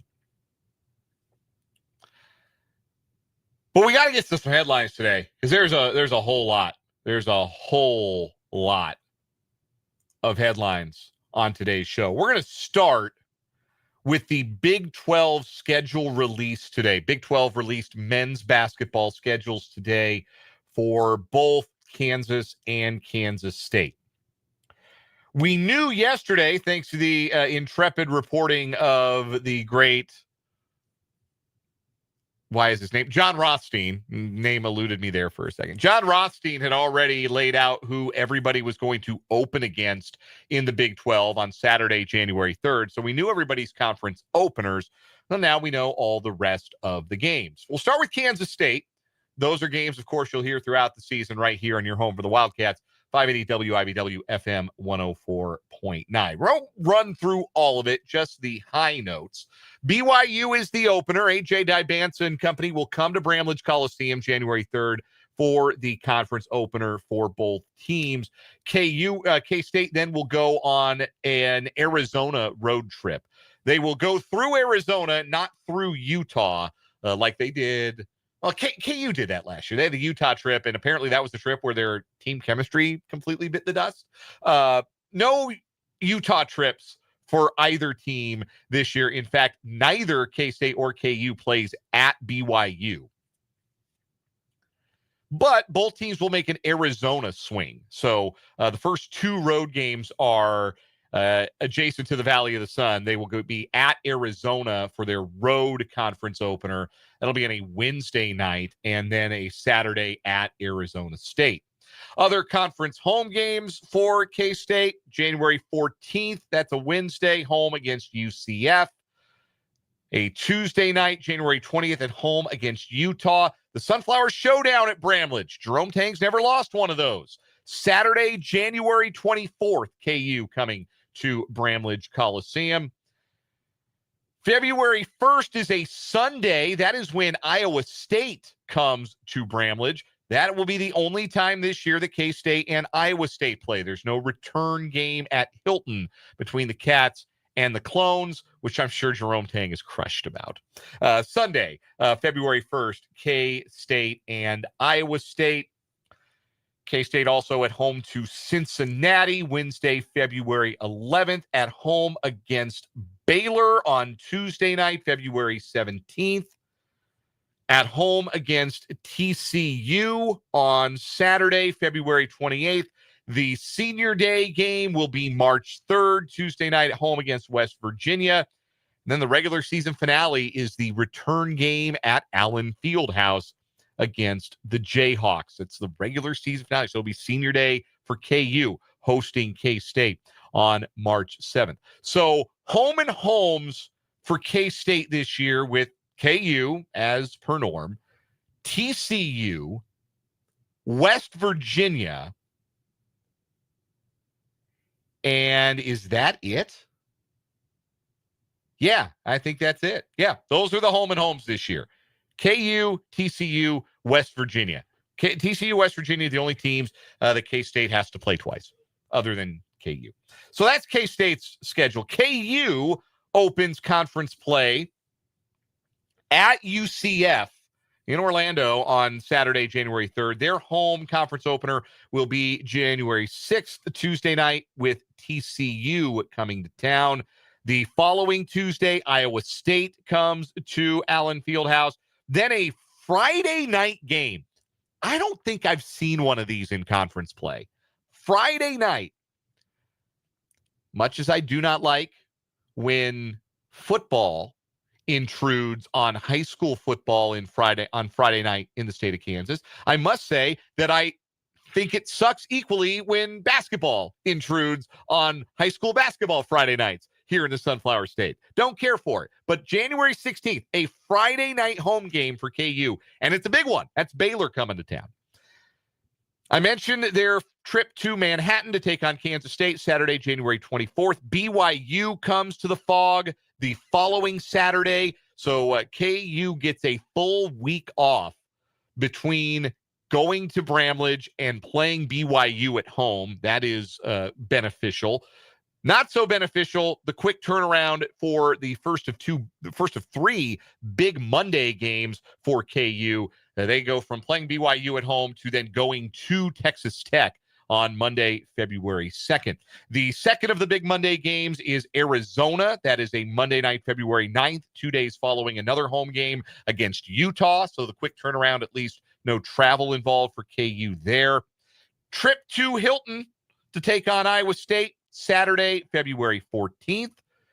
Saturday, February 21st, KU back at home against Cincinnati, and then another quick home turnaround for their third big Monday game with Houston, February 23rd, KU playing Houston that night. Then the Arizona trip, the same trip that K-State is taking. They play Arizona February 28th, and then Arizona State Tuesday, March 3rd, before wrapping up the regular season on Saturday, March 7th, at home against Kansas State. So for KU, home and homes with Kansas State, Arizona, and Iowa State. That's a little bit more stern as far as who KU will play twice than it is for who K-State will play twice. But you know what? Nobody wants to hear complaining from a yacht. And as far as basketball programs in the Big 12 go, KU's is still a yacht. So those are your Big 12 basketball schedules for KU and K-State. Next, headline. Let's do college sports. We've talked about it throughout the show today. Oklahoma State parting ways with their longtime head football coach, Mike Gundy. The headline at ESPN.com is more succinct about what parting ways means. They fired Mike Gundy today. He was the second longest tenured coach in FBS Division I football, trailing only Iowa's Kirk Ferentz.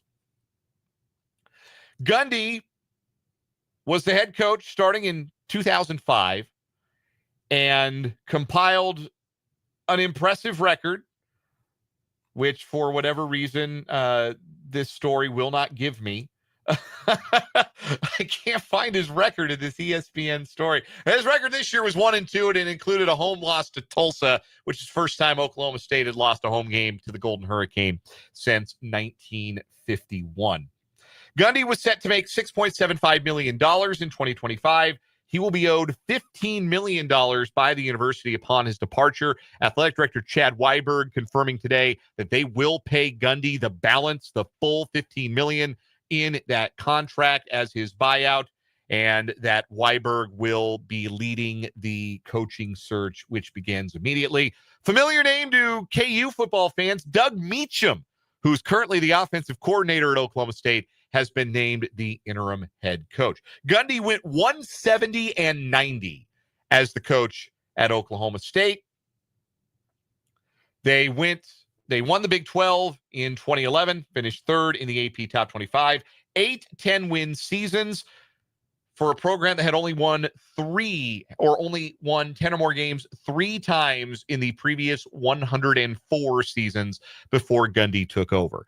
That was kind of the problem as things got bad in a hurry under Mike Gundy, was that he was by far the best coach they'd ever had. And there is no promises that they're ever going to hire one as good. And certainly no promises that they'll be able to keep one as good for as long as they kept Mike Gundy, because Mike Gundy was a son of the state of Oklahoma. But when it went south fast. Oklahoma State has lost 11 of their past 12 games with 11 consecutive defeats against FBS opponents. Their only win in that stretch was against UT Martin earlier this year, and that was a 4-quarter football game before Oklahoma State pulled away. So it had turned into a mess. It was largely Gundy's own fault. He was not a big fan of the changing face of college sports, didn't really buy into the transfer portal to NIL, didn't want to be involved in that, didn't see the benefits that could have for his program.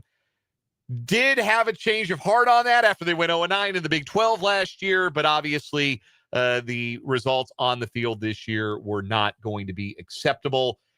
And the other thing, too, was that for a program that used to be one of the best offensive, highest scoring teams in the country on a pretty regular basis, the offense had just gotten totally stale. They were 81st in total offense in the country this year, 74th in scoring through their first handful of games. They averaged 14 points a game so far this year, lowest through 3 games since 1991. We were coming up. In fact, we might have been a day beyond the 18th anniversary of the thing that Gundy will probably be most remembered for, his "I'm a man, I'm 40" rant in his press conference. The quarterback he was defending in that rant, the name is lost to history, but the young man's name was Bobby Reed. Bobby Reed was the starting quarterback. Jen Carlson of the Daily Oklahoman, I think it was the Daily Oklahoman, had written something that was critical of Bobby Reed, and Mike Gundy lost it on Jenny Carlson, and everybody else in that room. We all have the high points of that press conference memorized. "I'm a man. I'm 40. Come after me." We all remember it. It is probably going to be in the first paragraph of Mike Gundy's epitaph. Just going to be one of those things that gets remembered. Anyway, that's so long ago that the quarterback in question, Bobby Reed, he's a man. He's 40 now. That's how long ago we're talking about here. And it isn't quite that long ago that Oklahoma State was a serious contender in the Big 12. They played for the conference title 2 seasons ago, but it went south in a hurry, and it went south for reasons that were pretty unavoidable and pretty easy to see coming when you understood what Mike Gundy's attitudes were towards the modern college football landscape. So it's time for Oklahoma State to start anew. It's going to take some time, and they should not expect the same level of success over the next 20 years that Mike Gundy brought them starting in 2005. It was a very newsworthy day in Oklahoma college football. This news alters the SEC race and potentially the Heisman Trophy race. John Mateer, who had been one of the front runners early on for the Heisman this season, the quarterback at Oklahoma, transferred from Washington State. He has broken a bone in his right throwing hand, and he will need surgery, and he will miss about a month. The Sooners announced that Mateer will undergo surgery, did not disclose details of the injury or a timeline for return, but sources telling ESPN's Pete Thamel that he'll be out about a month. He suffered the injury in the first quarter of Oklahoma's 24-17 win over Auburn this past Saturday. He'll undergo the surgery Wednesday in Los Angeles. It was looking like a bounce-back year for Sooner football, which Brent Venables sorely needed. They were 4-0. They had beaten Michigan and Auburn in back-to-back weeks. Mateer had completed 67.5% of his passes for over 1,200 yards and 6 touchdowns. He's also the leading rusher for the Sooners this season with 190 yards and 5 touchdowns. Sophomore Michael Hawkins Jr. will take over for the Sooners. He'll get a nice and easy reintroduction to the lineup. Oklahoma plays Kent State in their next game. They are off this Saturday, and then they play Kent State. So the timing of this could certainly have been worse for Oklahoma, but so much of their offense was John Mateer. Does any of it work without him for however long he is out? And with as good as Oklahoma's defense is playing, doesn't matter. Those are the questions that we'll all learn the answers to moving forward. Oklahoma, again, will be without John Mateer for extended time. How about a baseball headline? Automated ball strike system. It has been tested in the minor leagues. They gave it a trial run in spring training this year. They gave it a trial run at the All-Star game. It will be a part of Major League Baseball starting in 2026. It is one of the most substantial changes to the way the game is played, and I don't think this is an exaggeration, in the history of baseball. The challenge system for balls and strikes has been voted in by the league's competition committee. Teams will have 2 challenges per game that they can use to try and overturn a ball strike call on a pitched ball. If they are right in their challenge, they will get to keep their challenge. Hitters, pitchers, and catchers will be the only ones allowed to trigger the system by tapping their head. And if a challenge is successful, the teams will retain it. Some of the players voted no on the competition committee. There are 4 players on the league's competition committee, and some of the players, according to Jeff Passan of ESPN.com, did vote no, but all of the owners were in favor, and the owners have a majority of seats on the committee, so it passed with no issue. Teams that run out of challenges over the first 9 innings will be granted an extra challenge into the 10th inning. If a team runs out of challenges in the 10th, they'll get a new one for the 11th, and so on until the game ends. So we are going to see the automated ball strike system. I have seen it in application. I saw it in the All-Star game, as did many of you who watched the All-Star game. I saw it in spring training games. I saw it live in a minor league baseball game 2 summers ago down in the Florida State League. It is quick. It is easy. It gets calls right. It is a positive for the game of baseball. And I know it sounds a little bit hypocritical coming from me, Mr. Less replay is good. Shorter replay certainly is good. If you're going to do replay, at least find a way to not make them last 5 to 7 minutes. Well, like the end of that Oklahoma State Tulsa game, they reviewed a catch for like 5.5 minutes. It's ridiculous. It is or it ain't. It should take 30 seconds to review anything. These ball strike reviews take like 5 seconds. And then everybody gets to look at the scoreboard, and everybody watching on TV gets to watch their screen, and they show it on the screen. And it's either a ball or a strike, and you move on. You just keep the game moving.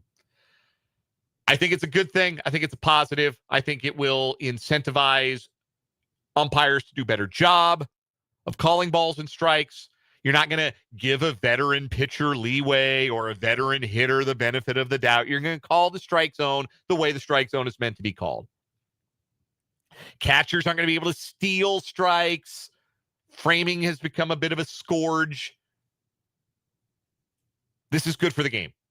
And I know I'm the resident old school baseball guy who is resistant to change in many ways.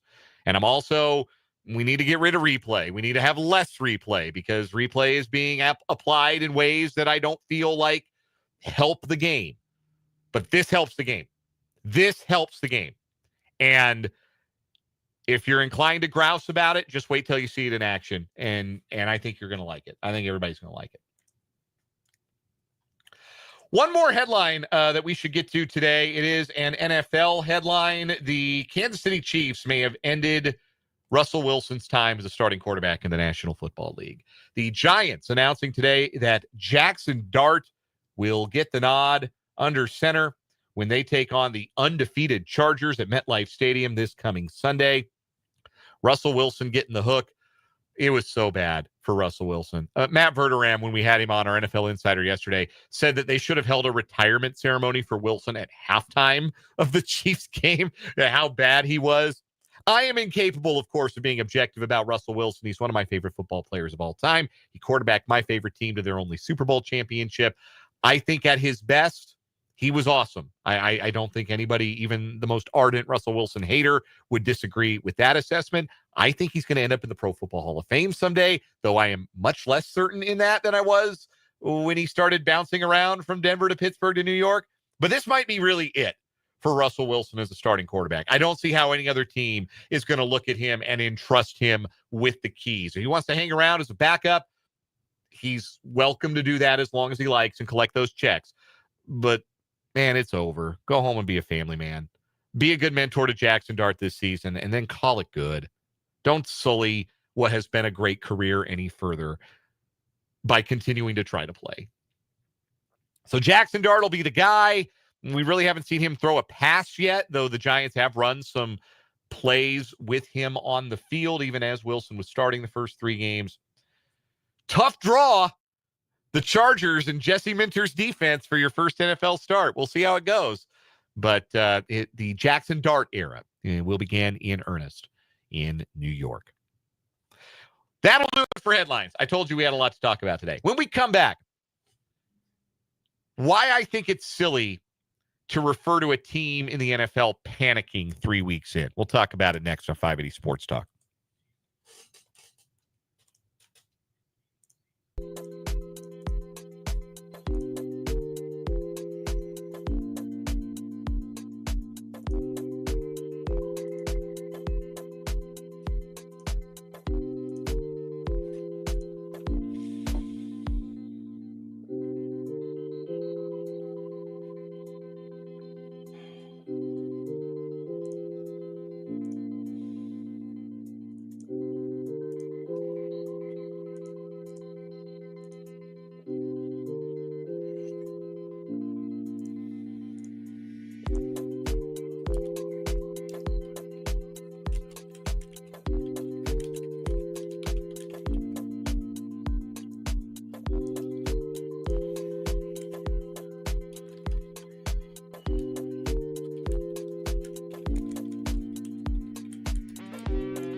.534 on 580 Sports Talk.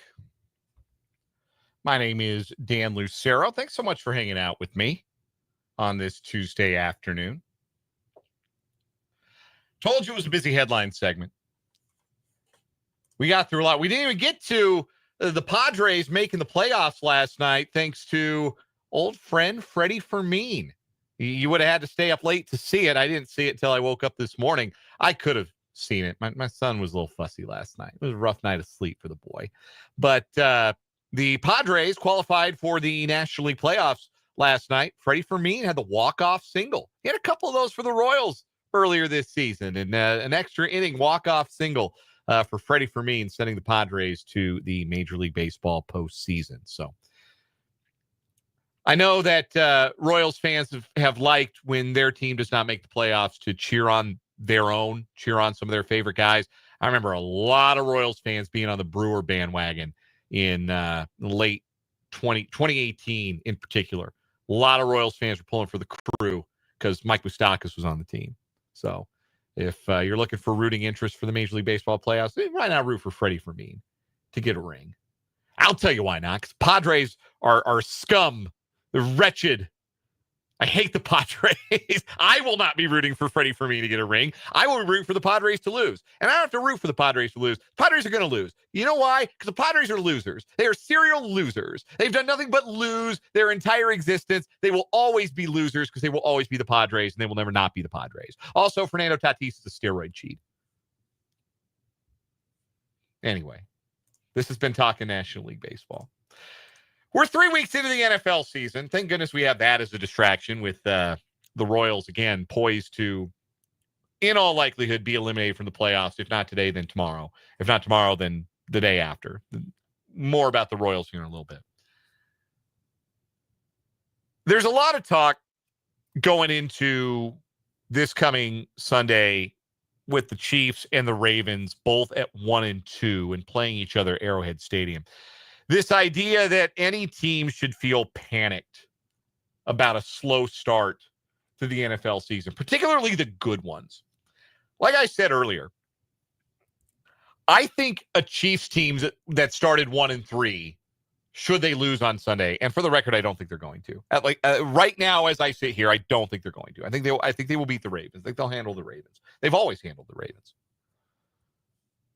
But if they were to go to 1-3, I don't think the Chiefs would panic. And I think one of the reasons you don't panic is because you have championship equity. You know you can win more games as the season goes along. One of the reasons is Andy Reid's been here before with a team that started 1-5 and still made the playoffs. And another reason would be that 7 teams make the playoffs now. Like, it's different back when it was only 2 wild cards. But now that there are 3, we talk about it every year. Somebody gets in that 7th spot who generally isn't very good. Like, that is not a spot that needs to exist, frankly. Like, it's, the Steelers with broke down Ben Roethlisberger, or it's the Broncos from last year who didn't beat a single good team all season. They end up being the 7 seed. Like, the 7 seed is still attainable if you start 1-3. And for the Chiefs, like, yes, they are keenly aware of the importance of the bye and home field advantage and the division championship streak. But they also know that they can win a Super Bowl without any of that. They just got to get to January playing their best football. 1-3 in September does not disqualify them from getting there and playing their best football by the time January rolls around. I think other teams with less championship equity maybe feel a little bit more pressure if they get off to a slow start. I think a 1-3 start would be worse psychologically for Baltimore. I guess that's what I'm driving at here. It would be worse psychologically for Baltimore to start 1-3 than it would for Kansas City to start 1-3. And I think that's a factor going into Sunday, like the psychological weight of what that game means. And we'll flesh that out as we go along this week and preview the game with our next 3 days of shows. But I think there are a lot of reasons that if you're a good team, you don't panic about a slow start. And I think some of the reasons, like, I don't think they should be panicking in Baltimore right now about being 1-2 because they lost at the gun to Buffalo, a game they had no business losing, but they lost at Buffalo by a point. That's not a bad loss. They lost at home, which you don't like losing at home. They lost at home to Detroit, who looks really good. That's not a bad loss. The Chiefs, they have a bad loss. They have a 6-point loss to an unbeaten Charger team on a neutral field, a weird travel scenario, and they have a 3-point home loss to the defending champions. Now, again, you don't like losing at home, but you got 2 losses by a combined 9 points. There aren't any bad losses there. Schedule for a lot of these teams is front-loaded. It feels like, anyway, a fairly new phenomenon in the NFL where the league likes to get marquee primetime games earlier in the season. So it puts some of these big name teams in some tough spots early in the year. And granted, you got to win. Like, it's not an excuse, but it's a reason why you might come out of a start of a season and have a championship caliber roster or championship aspirations, but still be 1-2 because you just didn't get a bounce or you didn't quite play well enough to beat another really, really good team. Like, it'd be one thing if the Chiefs had lost to the Eagles like 34-10 or been blown out by the Chargers and then needed a last-second field goal to come from behind and beat the Giants. Like 1-2, not all 1-2 records, 1-2 starts are created equal. Not all wins and losses are created equal. Like, there's a version of the Chiefs start that would be worth more concern. I'm just not there yet. And I think that there's so much more season left, and the 7th wild card or the 7th playoff spot, the 3rd wild card, has created a scenario where even if you get off to a slow start, if you've got enough championship equity, you're not sweating it. And I think there are a lot of teams that can feel that way right now, that, okay, maybe it hasn't been the start that we wanted, but not sweating it. We got a lot of season left. We've had a bad performance, a bad loss, but we're not sweating that. We're in good shape. We got a lot of season left. There's one exception to this rule. There's one team that I do think should panic, and that's the Houston Texans, because they are 0-3. They are 3 games out of their division lead already. Their offensive line looks worse, and it looks so bad that C.J. Stroud is regressing as a passer. And they cut C.J. Gardner-Johnson today, who they've already paid over $7 million because they converted some of his money to a signing bonus to help out with the salary cap. You don't do that if you're planning to cut a guy 3 weeks in. The Texans did that, and they still cut C.J. Gardner-Johnson 3 weeks in. And by most accounts, C.J. Gardner-Johnson is not the most pleasant guy to have in a locker room, particularly if it's not a winning locker room. And the Texans didn't cut him because he's not a good football player. They cut him because they were tired of having him around and listening to him talk.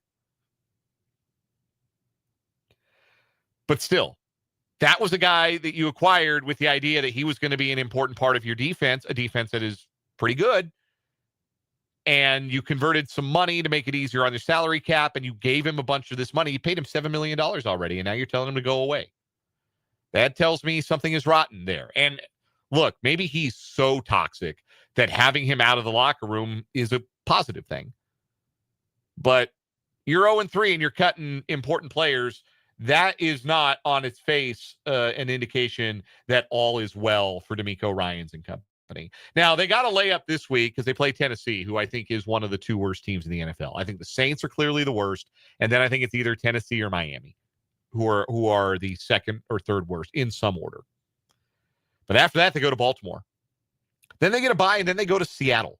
And look, I'm still not convinced that the Seahawks are actually good. But they're 2-1, and they beat the Saints into paste on Sunday. And that's a home game in prime time, where historically the Seahawks have been really, really hard to beat. Like 1-5, not out of the question for the Texans. Then they got San Francisco, then they got Denver. Like, you feel real confident that they're going to get it fixed by the midway point. That's a team you're coming in with, playoff appearances back-to-back years. You feel like you're building on something. You feel like you go into the year clearly ahead of the pack in the AFC South, and now you're 0-3. If there's anybody panicking, it should be DeMeco Ryans and the Texans. Everybody else, too early to panic. We'll take a break, come back. Bob Nightingale says the Royals are going to pick up Salvador Perez's club option. On the one hand, I've called Bob Nightingale on this program the wrongest man alive many times. On the other hand, they're going to pick up Salvador Perez's extension. And what else they might do with that club option for next year. And a look at tonight's lineups. Game's still 3 hours away, but the Royals do open their final road trip of the season tonight. So we'll talk a little baseball next on 580 Sports Talk.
couple of submissions from the YouTube comments about teams that might be panicking 3 weeks in. Paul points out you should argue that the Bengals should panic. They've already lost Joe Burrow, and they got wrecked by the Vikings yesterday. I think they're in a different category. If you're panicking, you're worried you might be bad. I think the Bengals know without Burrow, their goose is cooked. Like they have understood and accepted. Like that's a different, what is it, the 5 stages of grief? You're already into acceptance if you're the Bengals and you don't have Joe Burrow. You just kind of accept it. Mark H suggested the Cowboys are panicking or should be a panicky team. I don't think that they're all that worried because people are talking about them, and that is all that Jerry Jones cares about, is that people are talking about the Dallas Cowboys. Whether they win or lose is immaterial to Jerry Jones at this point. It's just, are people talking about the Dallas Cowboys? And now here I am. I'm talking about the Dallas Cowboys. They stink. They can't defend anybody. CeeDee Lamb's out a month. They are sorry. And we should not be talking about the Dallas Cowboys, but here we are talking about the Dallas Cowboys. And that's all Jerry Jones cares about, is are we talking about the Dallas Cowboys? If the Dallas Cowboys are off screen, all the other characters should be saying, where are the Dallas Cowboys? That's all they care about. So they're not panicking. They're fine. They're in the news, which is what they really want. Royals and Angels tonight. Again, pending the result of Detroit-Cleveland, this game may be entirely meaningless to the Royals. If the Guardians beat the Tigers tonight, the Royals will be eliminated from postseason contention. If Houston wins in Sacramento tonight against the A's, then the Royals will be eliminated from playoff contention. Either of those things happen, or if the Royals lose to the Angels, then by the time we reconvene on tomorrow's 580 Sports Talk, the Royals will be eliminated from playoff contention. But they're still going to play the game tonight. Cole Reagan's back on the mound, hoping to build on what was a promising return to the rotation his last time out in his last home start of the season. He'll be opposed by another lefty, LA's Sam Aldegari. Lineups tonight for the Royals: Maikel Garcia at third, Bobby Witt Jr. at short, Vinny Pasquantino at first, Salvador Perez doing the catching, Mike Yastrzemski in right field, Randall Grichuk in left field, Adam Frazier at second base, Carter Jensen DHing. A little low in the order for Carter, maybe just because it's against the lefty. He's been showing out the leadoff spot a little bit against right-handers. Matt Cotrero clearly likes him a lot. Tyler Tolbert in center field tonight, batting ninth. For the Halos, Mike Trout DHs and leads off.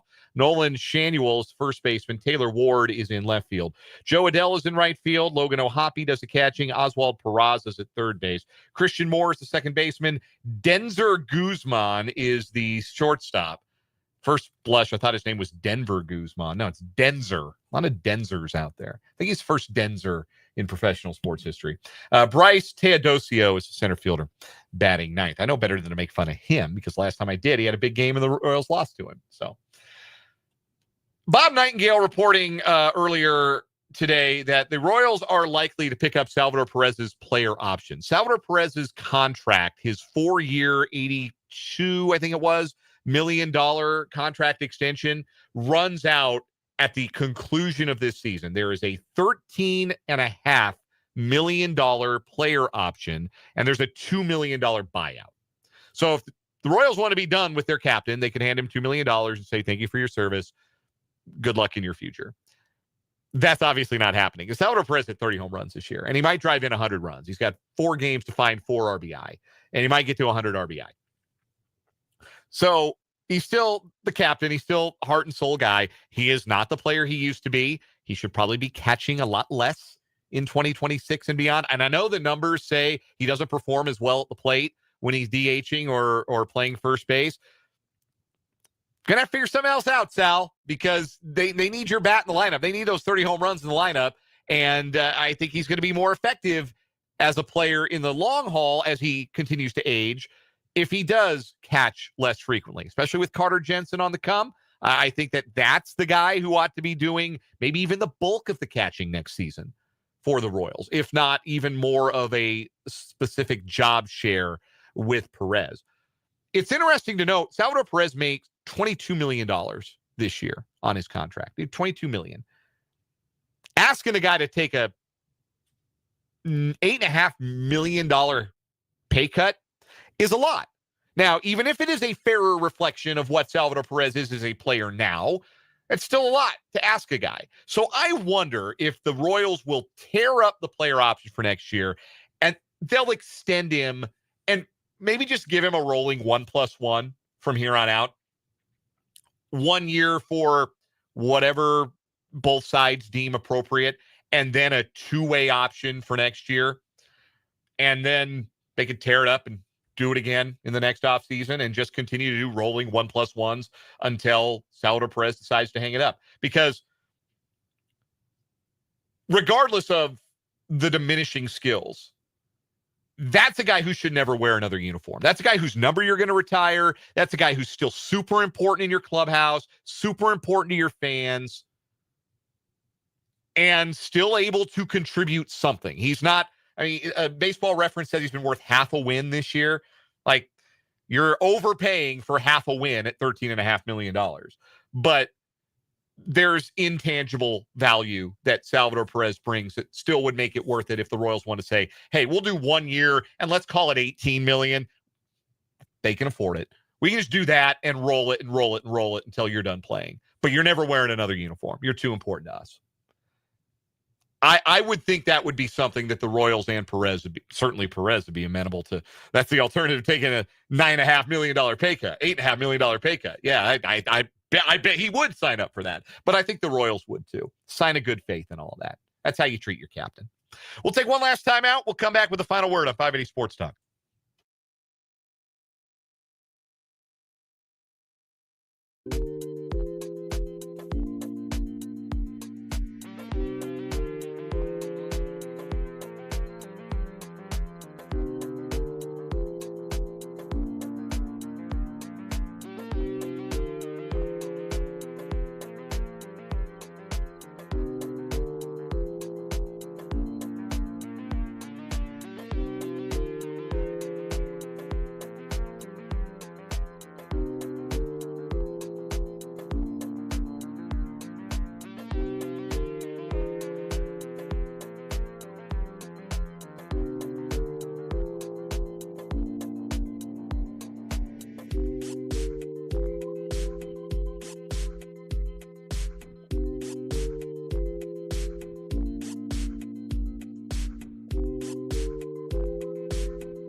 We are wrapping up and walking off this edition of 580 Sports Talk. Before I get to my walk-off, Paul has a great question in the YouTube comments, and I'm going to have to go and see if he's correct in his assertion that Salvador Perez is the last remaining active player from the 2015 Royals.